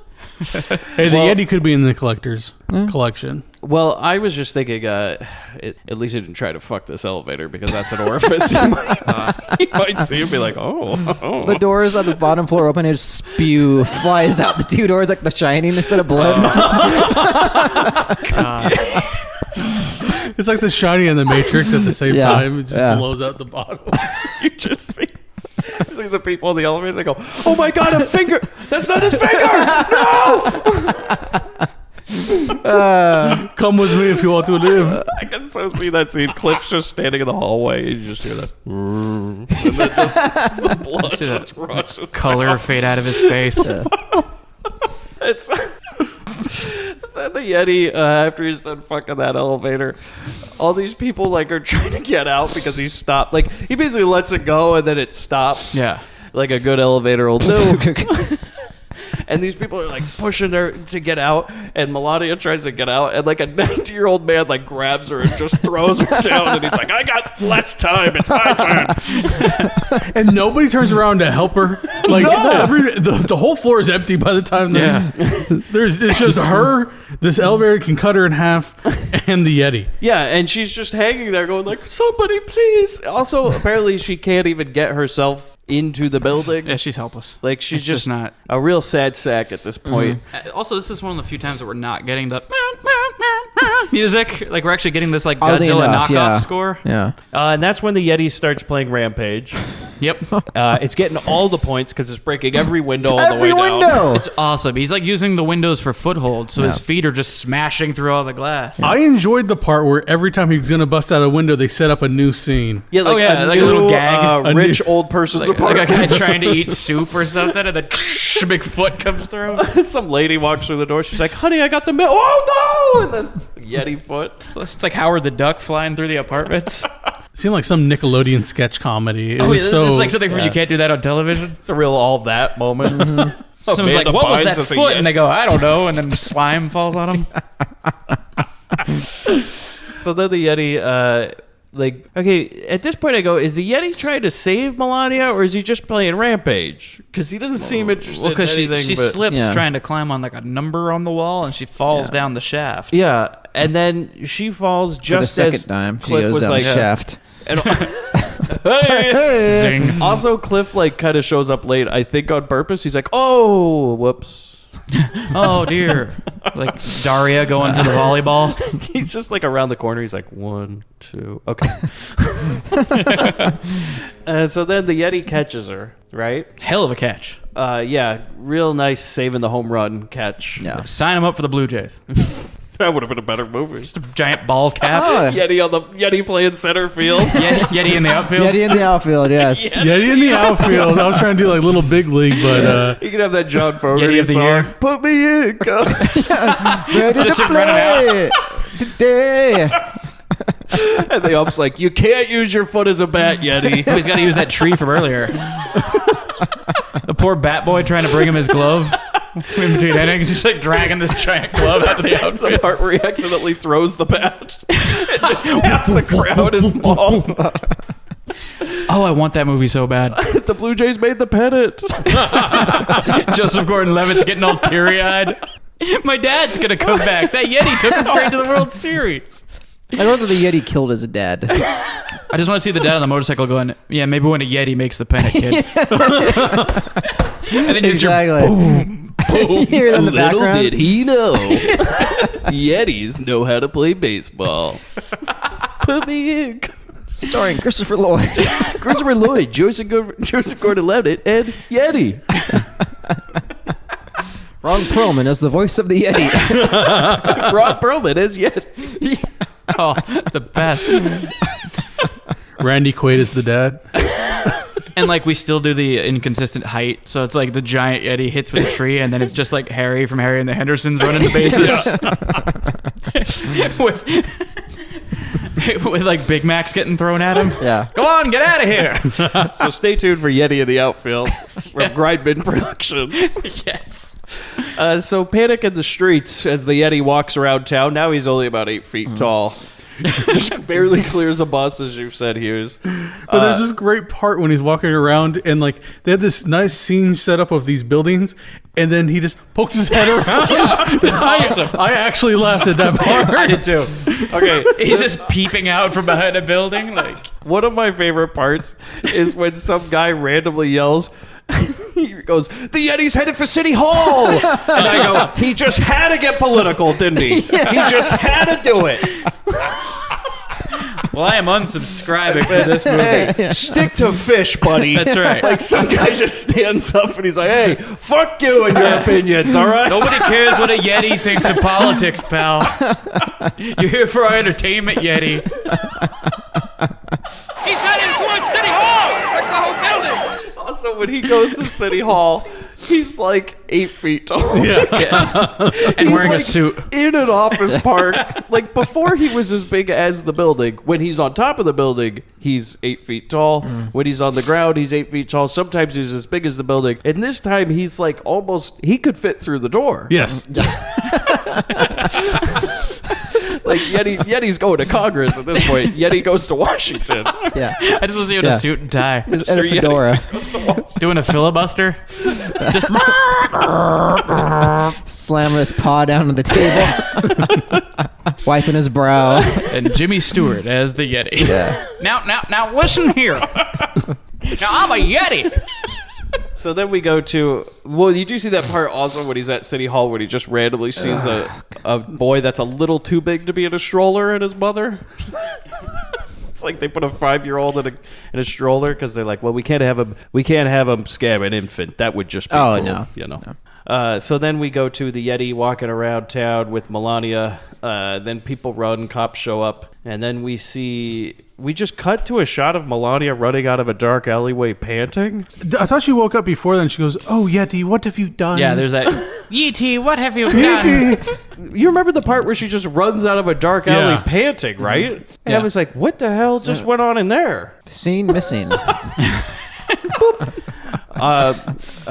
Mr. Crown, they're telling us we have to cut the Yeti sex scene? What? What the hell are we even doing up here then? That's not the whole fucking reason I made this movie. Interspecies love. Oh, I'm never coming up to Canada again. We were going one step further than Kong. You know, we're over budget on the giant Yeti cock. It was $3 million to fit it into the studio. This kid knows what I'm talking about. We lost a lot of money on that scene. You know that Yeti cock appeared on Storage Wars last season? Someone found that. It was awesome. Yeah. Guy in the back's like, yeah. They put wheels under it, made it into an Oscar Mayer wiener truck. The condom alone was $30,000. The Yeti mobile. Yeah. You just seen Canadian Crowd in an interview. Oh, I got a lot of bones to pick about this movie, especially them cutting our sex scene. That's why there's no commentary on the DVD. I refuse. He recorded one, but they don't want us to hear it. Mm-hmm. Yeah, it was basically 2 hours of talking about how fine of a Yeti fuck it turned out. It was very tender. Sensual. Tasteful, even. It made me cut it. Turns out the only one who got fucked by a Yeti was me. Yeah. The gentle giant, if you will. Like a lamb.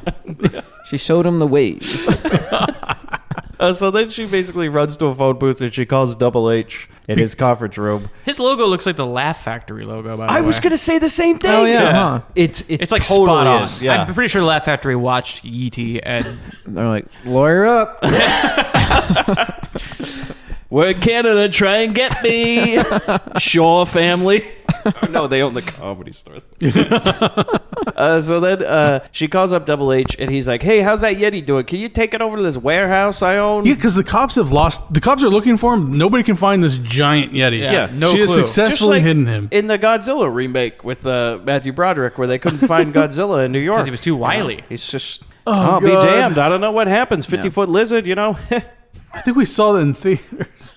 Oh, I definitely saw Yeah, that. I've seen it more than once in theaters. Oh, boy. Well, there's like a Riff Tracks thing. Okay. I didn't go back after Oh, watching it's the first just- one. Even at like however old I was, 13 or whatever. A screening of... a screening of the 90s Godzilla. You ever seen... At the Egyptian. Jesus. On 35 millimeter. Ooh. Let me get my movie pass. So we go to, he's like, hey, could you take the Yeti to my warehouse, my auto warehouse, so we can, look, it's going to make me a lot of money, all right? And she's like, yeah, I'll get him there. And he goes, wait, hold on, how are you going to get him there? And she goes, oh, don't worry about that. I just walk and he follows. He's so sweet and gentle like a lamb. And that's what I wrote. What? What about him has been like a lamb so far? So I love after this part they cut and it's like this wide screen of Milana on the phone, and you just see the Yeti just standing there, just like, are we rolling? He's like, are you done?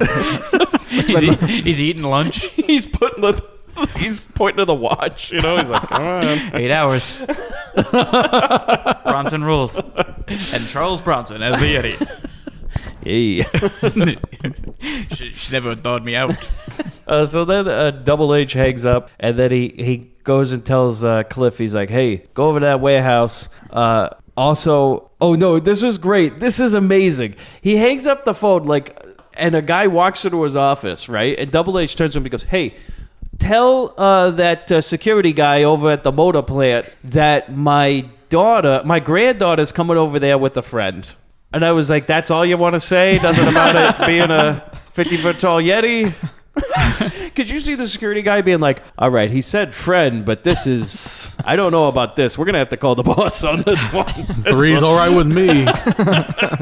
Hey, I don't know what you're into, lady. Look, it's like Washington. Look, I don't mind. But... Aren't you a little young?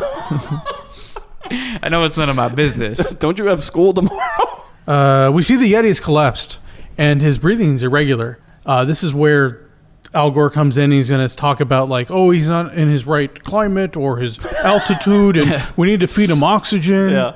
And somehow they have Yeti-sized oxygen containers Ready to go. ready to go, We were which prepared for this. are strikingly resemble regular-sized oxygen. Yeah, with just like some tubes, some big tubes they just have lying around this auto warehouse, you know. It's a tube warehouse. Honeycutt Enterprises, they got it going. They make tubes. And right now, the Yeti has to be taken to his natural environment. And at this point, I go, he has to be taken to the Himalayas, because that's where we established like the first 20 minutes of this movie. How are you going to get him from Canada to the Himalayas before he dies, as he's in like respiratory failure? Gas up that helicopter. There's also a part when Melania's like freaking out, and Al Gore says to her, he goes, if he doesn't get oxygen in 10 minutes, he will die. And I go, that's very convenient to know. That's later, but yeah, it comes up. Well, I mean, we don't miss anything. Like, oh, well, we do. Okay, we do. no, We missed the do. sabotage. Yeah, The whole conflict of the Yeti movie is this 2-second scene. Yeah. So the Yeti passes out, and then the Melania's Yeti's being like, I'm going to treated. go for a nap. The Yeti's being treated. He's going to be okay as long as he keeps on getting the oxygen and the treatment. But then Melania's like, I'm going to go take a nap. And this is where the goons, Cannon and Fodder, Cannon run. and Fodder show up. Okay, but I have a question, though. Is this a warehouse or a house? This is a warehouse. Because, like, all of a sudden, there will be times when this warehouse turns into, like, a studio apartment, including this scene where Al Gore just goes, all right, you go take a nap, and then he puts his nightcap on, sits on, like, a fucking flannel lazy boy. He was prepared for which everything. they must sell up in Canada, a flannel lazy boy. We got flannel everything up there. Picks up like a blanket, puts it over himself, picks up a big paper, and then he starts reading it, and then immediately falls asleep. Yeah. And it was just like, how did this turn into his living room? Like, literally, within seconds, there's now a living room. He needs to be comfortable if he's going to save this. Do you remember the Water Boy when they had the mom ended up in the hospital and then they just turned the hospital into her house? Yeah, it's just like It's this. just like that. It happens that quickly. It's still in a warehouse. Yeah, but apparently they also rent out studio apartment space at night. Whatever. To the workers. So we get It's one of your perks. We get the two goons that are going to come in and cause conflict. So one of them is going to unplug the air oxygen thing and empty out the tank quickly. Yeah, we're just hitting buttons and pulling things. Silently somehow. And then the other one like, oh wait, I should probably disable the phone so they're not able to call for help. Yeah, and that's what I thought he happens. was bugging the phone, but instead he did something weird. It's just disabling it. Yeah. So they disable this, and then they walk out of scene, and in walks Cliff, and he wakes up the professor or the Al Gore, and he goes, "Man, there's no oxygen, and the Yeti's gonna die. Like, the Yeti's going to die. Why would if your thing is trying to kill this Yeti? Why wake up anybody? Yeah. Yeah. You know, it makes Yeah. perfect sense. Why even do that? You had the plan set. The Yeti's about to die. And then nobody else had to die. Yeah, only Al Gore is blamed. Yeah, Like, 'cause- oh, you fell asleep while you were taking care of this patient, and it's your fault. And Al Gore would have committed seppuku. Yeah, It's like you killed another Yeti. Yeah, and he would have been like, no! It's a shame he wasn't Japanese. So everybody wakes up now. Yeah. Oh my God, we need to save this Yeah. Yeti. We need to get him oxygen within 10 minutes, and we don't have a phone. It's DEFCON Yeti. Because there's only one phone in this entire This warehouse. has quickly become like an Arnold Schwarzenegger movie. Like, They got to get him to the chopper. We're running out of options. have to save this Yeti. And so, like, you see Jane running into some car because now they have a car. And we get voiceover from Al Gore saying, "Tell Jane to hurry up." I'm like, you can only go so fast, so you only have 10 minutes. Like, Yeah, we gotta get oxygen. That would have been great to just follow them. And she's like running into 7-Elevens or whatever they call them. Do you have oxygen? 7-Elevens. Tim Hortons or whatever they got up there. so And We she's hit like, up every do you Tim have Hortons oxygen? Do you have oxygen? Do you have oxygen? That was really weird, eh? So should have got like what do they have the equivalent of Elks Lodge up there? Just like some veterans hall, and people with the. They're just stealing tanks. It would have been amazing. She goes, to the old folks' home. And then they go in, and she's just grabbing it from some old lady. She goes, it's for the Yeti. Yeah. They're all just pushing wheelchairs with oxygen tanks. Confused the old VA. men sitting Yeah. there. It's She's like, come here and give me a kiss. Yikes! And like grabs his oxygen tank. it's like the opening Kicks to a him down some Jackass. You just hear the Yeah. while they run in slow motion with these old people. It's for the Yeti. So they come back. no, they take the professor hostage at this point Yeah. for no reason. Oh, well, not really hostage. They just kick his ass. They beat him against They the wall kill until he him. They dies. fucking kill him. But they bring him in, like we see Milana leave, and then like, okay, now she's gone, I can kill the professor. So they bring him back in, drag him in, and just start like throwing him against a box. They've really until he overthought dies. Yeah, it seemed kind of like a little, like a real like Piggy situation where they were like, they took it a little far and they're like, oh no. Oh no. But he's like dead. And the Yeti watched the whole thing. Well, through He's too blurry weak to do vision. anything. By the way, we get Yeti POV, which was amazing. Yeah. We should have had more of that. But Yeah, this needed a lot of Yeti POV. Yeti POV of like blurry vision of him getting killed, and then they come back. Well, the reason they killed the professor, at least kind of given in the movie, is that they're going to frame the Yeti that he's a killer. So now They framed the Yeti. They framed the Yeti. So Milana comes back and she has the oxygen tank.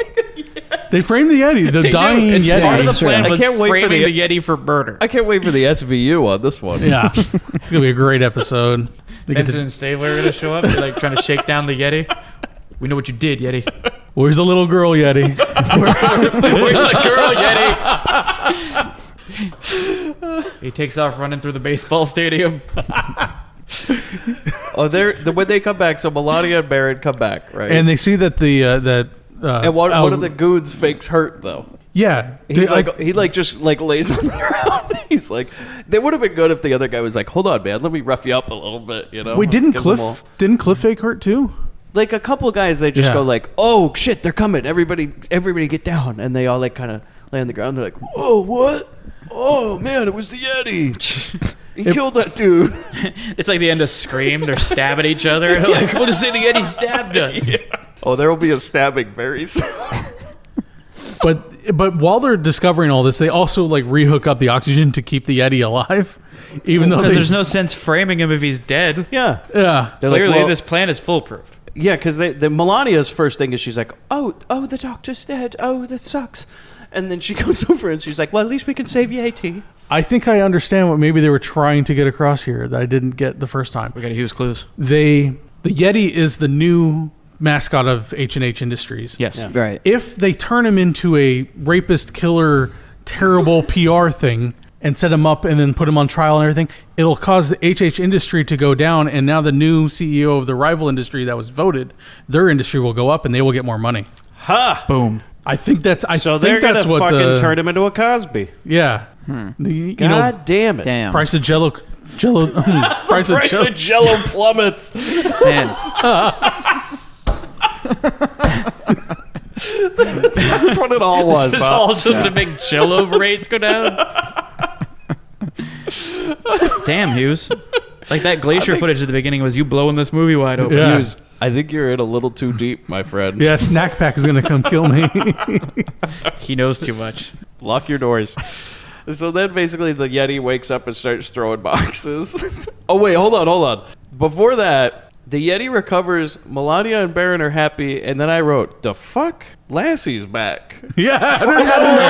Out of nowhere. Even Lassie showed up to be like, you gotta get up, Yeti. Like, where did this stuff come from? Look, Again, that dog Chris, is making shit happen between the seeds. like you said earlier, Yeah. who brought the dog? How did it get there? Who brought it? What's its motivation? Was the dog there for before Al Gore got killed? No. No, what's its investment? No, they. Oh my God! You imagine they go to the old folks' home. They take the auction. They go, oh, but we gotta let Lassie out. She hasn't gone piss in like hours. We gotta go get her. They have to make a little pit stop within the 10 minutes to get Yeah. the dog, bring it back. No, see, this is like the Marvel universe. The dog's a watcher. The dog's just there whenever something significant's happening. I would like You it if mean the plot dog was device? just. What if the dog was just a figment of Barrett's imagination? Like it just never Oh, that's existed, a and good because point. he can't speak to anybody, Yeah. he somehow Well, he believes the dog. communicates to people through this dog. There's a psychic link. This was just like kind of a Summer of Sam situation. Kill them, Baron. Kill them all. All of them. I kind Kill of them wish with that Yeti. I kind of wish this would have ended like Scrooge, where he looks in the camera and goes, "God bless us, everyone." Oh, Baron can talk. No, I yes, think yes, go, yes. he needs to look at the camera and go, gnarly. Okay, so basically then the Yeti wakes up and starts throwing boxes at the goons, and Melania's like, no, Yeti, stop. And then then the goons run and hide Oh, they try to hide behind crates. from a Yeti. They're like hiding behind something. They're like, I don't think he'll see me behind this crate or this big tractor. He got 2 seconds more of air, and now he's completely healed. That's all Yeah. he needed. It's all he needed, like a nap and some oxygen. It's like a can of spinach.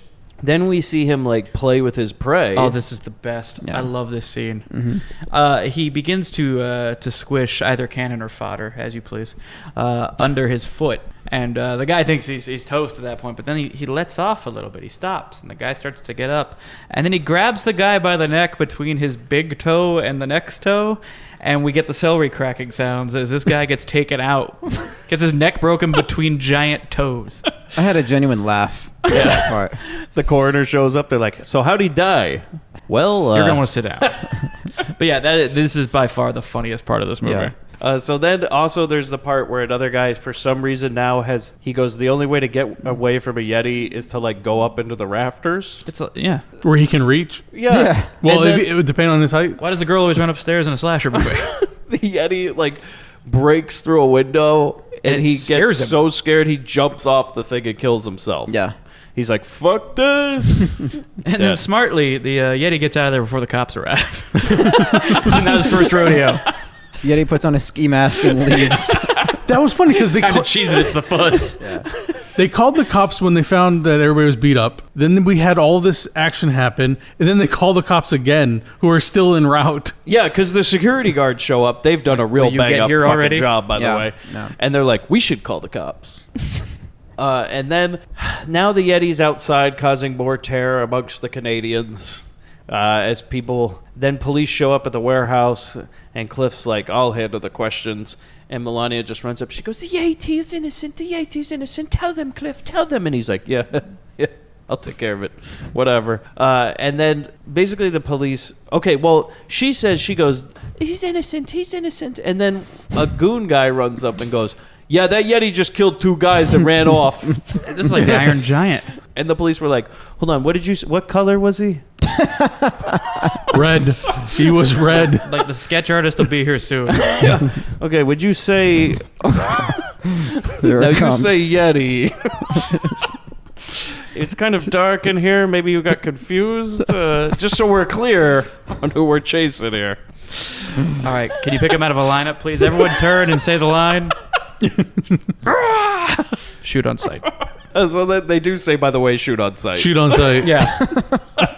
And so then we go to the Honeycutt Enterprises. We get a long shot of Honeycutt crying. This is fucking amazing. He answers the phone, and you just hear on the other end, it's like, "Your friend, your best friend, Henry, he's died." And Honeycutt's like, "What?" And he hangs up the phone. Well, he says the professor's dead. The Yeti killed him. He goes, "What?" And then he like hangs up the phone and he sits down and we get this long zoom. But I write in my notes, I go, he tries to force those tears, but they just won't come. They just won't come. He knows what movie he's in. It's like a Dr. Strangelove like ending scene. And then we go to the warehouse again. And Melania's all upset. She's like, "I'm going to go tell the police that the Yeti was framed." And Cliff's just like, "Yeah." Okay. But then didn't she like figure out that it was Cliff somehow? Well, Think Like so. she suspected? He grabs her and he's like, "All right, seriously, you got school tomorrow, so you need to cut this out. Probably go to bed." And then she's like, still trusts him. She's like, "Well, you'll at least tell the police that he was framed, right, Cliff?" No bad man looks that good. Yeah, exactly. And he's like, I've always said that. Yeah, the guy's innocent. And then some guy comes in and he goes, hey, Mr. Hunky, there's a call for you in the car." And he's like, "Oh, okay." And then he goes out to the car, and then he basically says on the phone, he's like, "Hey, yeah, what? Yeah, Yeti? Oh, yeah, they're going to kill him. It's all good." So then a guy comes, okay. Basically, they're in that car. He gets the phone call. He's like, yeah, they're going to kill that Yeti. Yeah, it's all good. It's all good. How's the wife? You know? And then basically, like, little Barrett and Lassie are close by, and they hear The real inside heroes the of this car. story. Yeah, and they're like, "Oh no, girl, we gotta go tell her." And some reason Lassie ruins it all and barks real loud and then runs into the warehouse. And they're like, "Oh no, it's just that kid's dog." And then all of a sudden Baron runs in. They go, "Oh wait, the kid heard and he can't speak." I was hoping there was going to be something when the kid, like Baron, was going to run up to Melania and like be like miming stuff, and she's like, "Get your pen, get your pen." But it doesn't happen. I was also hoping Baron would suddenly do like a Sonic scream. You know, like the mute kid from that Freddy movie. He's just, "No!" and everything explodes. And then basically Lassie and Baron are trying to tell Melania what's up. And then Cliff comes in and Oh, he also but Baron hears them say something like, we'll take care of the girl because she figured it all out. Yeah. And I was like, I bet you that even in those last moments as she's wearing those cement shoes and about to be tossed into the river, she'll look deep into Cliff's eyes and just say, Cliff, you will save the Yeti, right? Yeti. I know you did your best with the Yeti. I know you don't really mean this, and you're just a company man, but remember me. I'll always love you. And he just kicks her off. Then he starts choking her. Well, okay, like I said before, you remember how this warehouse can magically turn into a house? Sure. Well, for some reason, the goons run in, and now there's a bed, and Cliff throws her on a bed. That's where she was taking a nap. And he's gonna rape her Yeah, we don't need that. in front of the child and the dog Yeah, and the goons? This was some Mr. Crown shit, man. This was added late. What the hell's going on? Strong female character. Right. Well, how are we going to inspire the Yeti to save the day? Well, why would she turn against him unless he's a rapist? So, I mean, he's a good-looking man. I would do whatever he said until he tried to force it. Like, where's the line? We need to find the line so we know where we can cross it. Get a woman on the phone and ask her. What will make you turn against an attractive guy?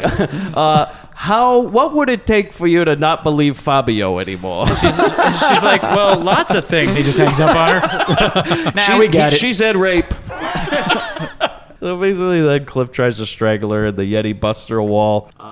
Just a giant hand busts through a wall. Oh, yeah. Again, he is now supersized. We've passed through the part where they stab the dog. Oh, yeah. I don't even have that. So while all this is bulldozing going this whole thing. While all this is going on. Oh, yeah, one of the goons ends up stabbing Lassie. Yeah. And now like, you see like a fucking psycho shot Yeah, of the knife going it's up insane. and then the knife going in, you know? And now I want the Yeti to eat everybody. Yeah. Like, it's not... so anyway, now we've established that. Now the Yeti bursts through the wall like the Kool-Aid guy again. And basically... I was kind of hoping he'd pull a Shockmaster and, like, trip through the wall. This is when you get the shot... This is when you get the shot of Lassie down, and I write, "Oh no, Lassie is down! Lassie is down!" And the Yeti starts to pet this dying dog. Yeah. And this is the part that like I loved. I think I sent you guys this part. Is his face? He's very sad about the dog, and then you see it like click that now he's going to be angry, and his face turns. It's awesome. It's a 50-foot John Wick. After seeing Lassie in a pool of blood, Attack of the 50-foot John Wick. This is John Wick 3, where he grows to that size and gets covered in hair.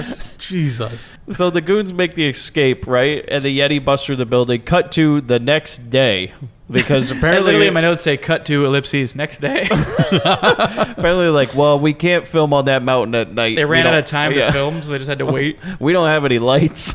So we're driving up the mountain in the day, and the cops are just driving somewhere in the city. Mm-hmm. They're not even on the mountain. It's just like a shot of cops driving through city streets of Toronto. It was like the cameraman was running, and they're like, come and catch us. After that whole parade thing. And then, as I write in my notes, this is a great place to get away. The top of a mountain, right? Yeah, there's only one way down. Keep running upstairs.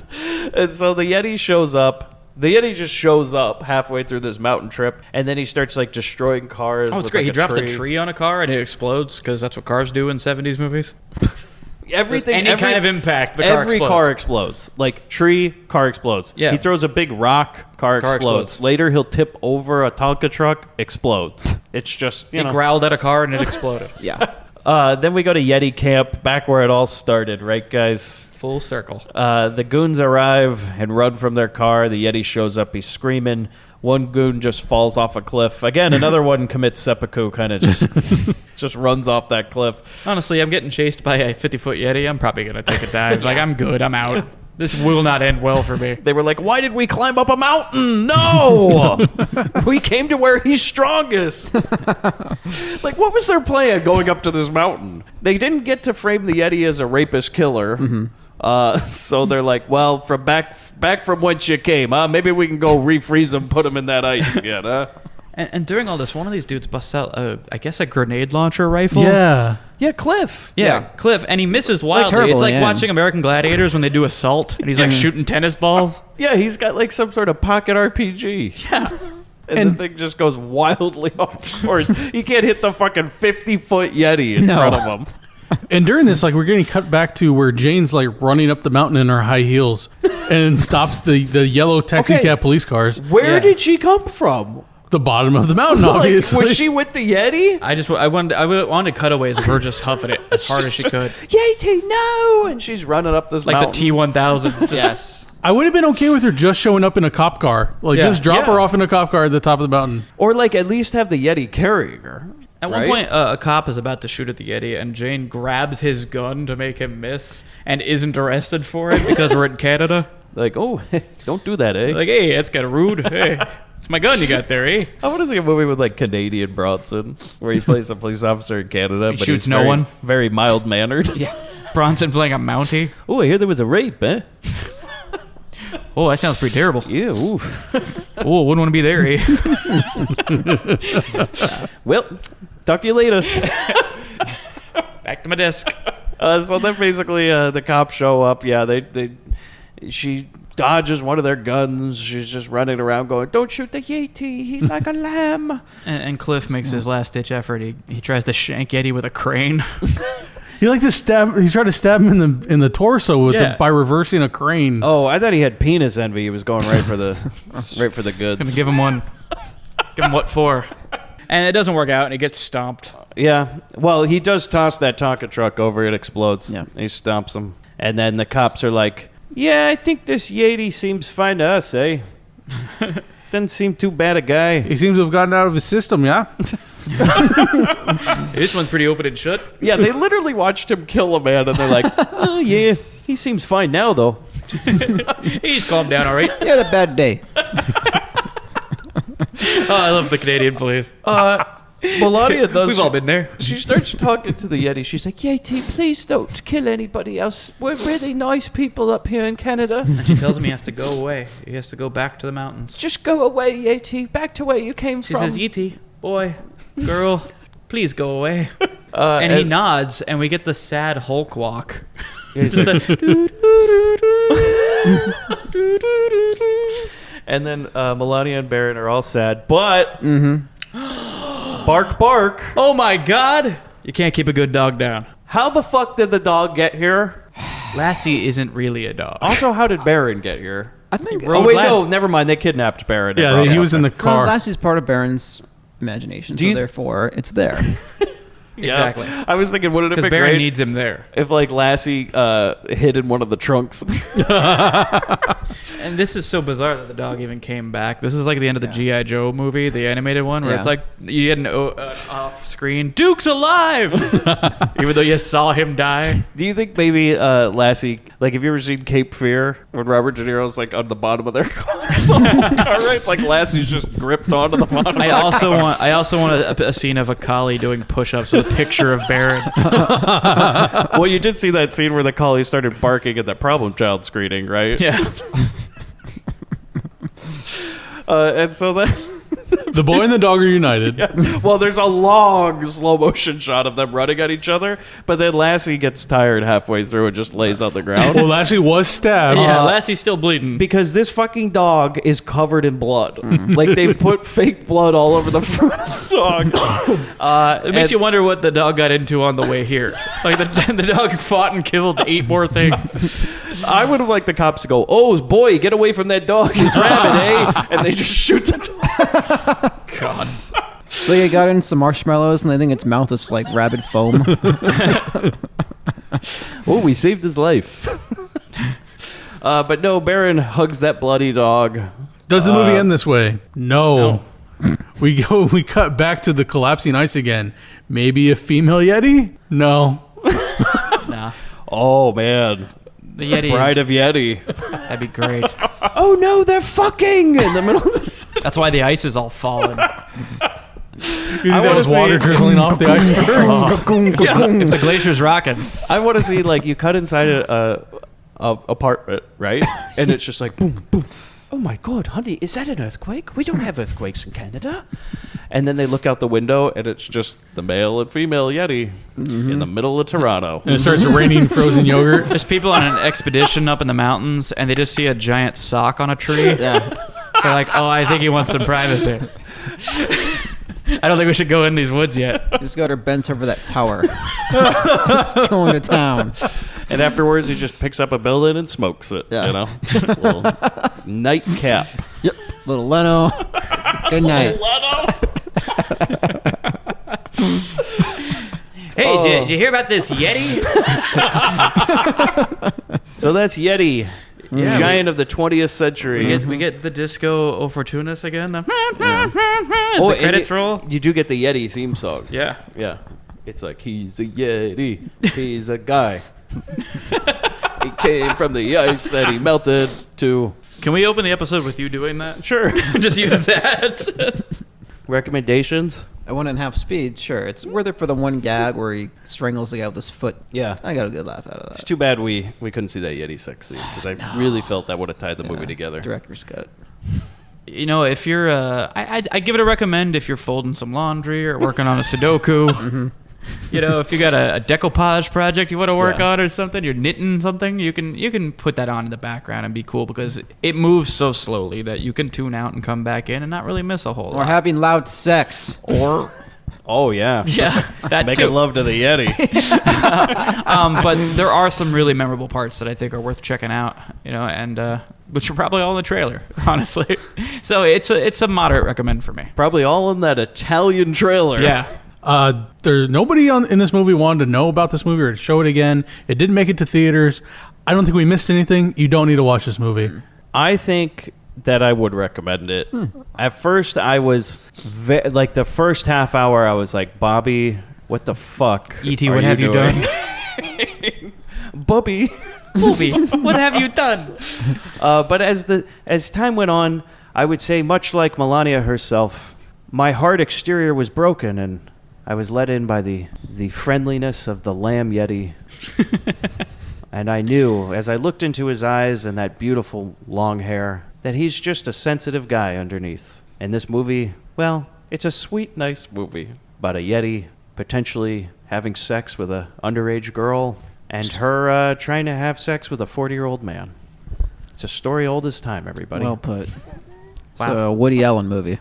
Oh, definitely. Definitely. You think this is one of Woody's pseudonyms? It was, And then I'm going to play the Yeti. Scarlett Johansson's the love interest. Yep. I can see it. This is definitely the one the director said, like I said. Yeah. I make one for me. You know what I was thinking the other day? I'll cut this out, but more on Bob Hoskins being casted as Mario. Do you think it's ironic at all that they casted literally the one guy who can't jump as like Mario? Like the one guy you cast as Mario literally can't get an inch off the ground for a character who's known for jumping. I just thought that was very weird today. I would open with that. That's the first thing you look for, right? What's your vertical? That should have been in the casting process. I assume. They got the wall with the little notch marks on it. All right, Mr. Hoskins, we know you're great in the Roger Rabbit. Now, if we could just have you jump, sir. I want to show you right here. The Vito got that high. Can you believe it? I couldn't. Franco Nero wouldn't jump. So he just pointed up at the wall and said, "That's how high I'm going." Do you hear that sound? I do. Oh, Man, yes. how do you think Bobby DeVito would fit in the world of Yeti? I think the Yeti is actually Bobby and DeVito standing on each other's shoulders. What happened was they were peeping on some cool. Bobby, get the ladder. You see this broad, Jesus, it's a window, and they're outside, and it's really cold out, and they fall over off this ladder and go, whoa, and they get knocked out, and the winter comes and it freezes them. Meanwhile, Bobby's hair still grows, and his giant poof grows over the both of them, and he gets thawed out, and Bobby's on a rampage for a woman. So my take on that is we go to Toronto, which is destroyed, damaged. Yeah. People waking all up fucked as the out. sun comes up over fucked out Toronto. You hear a distant scraping sound, And the van comes rolling through, and it's dragging that chamber they had the Yeti in. And DeVito turns to Bobby. He's like, okay, I got to figure out how these buttons work, Bobby, but one of these buttons is going to gas him out, and one of these buttons is going to wake him up. We just got to figure out how to get this over the border, Bobby. Good. Well, I would say this is a real deep cut. Oh, boy. It has nothing to do with the van yet. I do have my theory. But you know how they could have stopped that Yeti? They could have called those girls over at Amorosa High. Or Ruth. Oh, God. Ruth. Oh, a Yeti, huh? They could have called it an inconvenient Ruth. Oh, boy. It's good to have you back, man. It is Good to see you, dude. you back. Hughes, how do you think? It's kind of like Chris's, but in a way where Canada has free medical, and Bobby's looking for an experimental penis enlargement treatment. They just hand that out like candy up in Canada. They need volunteers. So he volunteers, and instead of making his penis grow, he grows. He just hates his body so much that he runs out into the Canada freeze, and he comes to this block, and we wake him up in this movie, and he has his red poofy hair and a red poofy beard and a loincloth. But his penis is still the same size. And he goes, it's cold up here. What do you want from me? All right, mine's very short, but we never learned. Oh, yeah. Sounds like you need to go to Hey, Canada. it's cold in your house, all right? Yeah, maybe go up to Canada and get some of them those penis pills, you know? It doesn't say what year this movie takes place, does it? No, it does not. Well, I think we might be far, far into the future. In a time when we can encase Yetis. It's true. And revive them. I feel like they go, we found something else in the ice. And all of a sudden you hear, see two headlights beam out of the eyes, like the fucking end of AI. And I feel like all of a sudden a van door opens and Melania's standing there and she hear off screen, you in the studs? And that's how it ends. All right. So thank you for joining us. Another episode of the Grindbin. You guys got anything to add before we end this bitch? I'm good. I think we're all right. So you can find us online, Grindbin. Yeah, really phone this one in, Mike. Come on. You can find us online, grindhousefilm.com. We're on Twitter, @GrindPod. You can join our Patreon, patreon.com/grindbin, where we're going to be making mini bins, including one very soon for a show that is, oh boy. Yeah, it's a doozy. Boy. You can also help us pick the movies if you're on there, and we've already gotten some Patreon submissions, and I'd like to say that Crown International will be making a comeback very soon in Wonderful. the Grind Bin. Maybe not even just once, so we'll see. Bobby, grab that nipple.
on the gas before we get creamed. And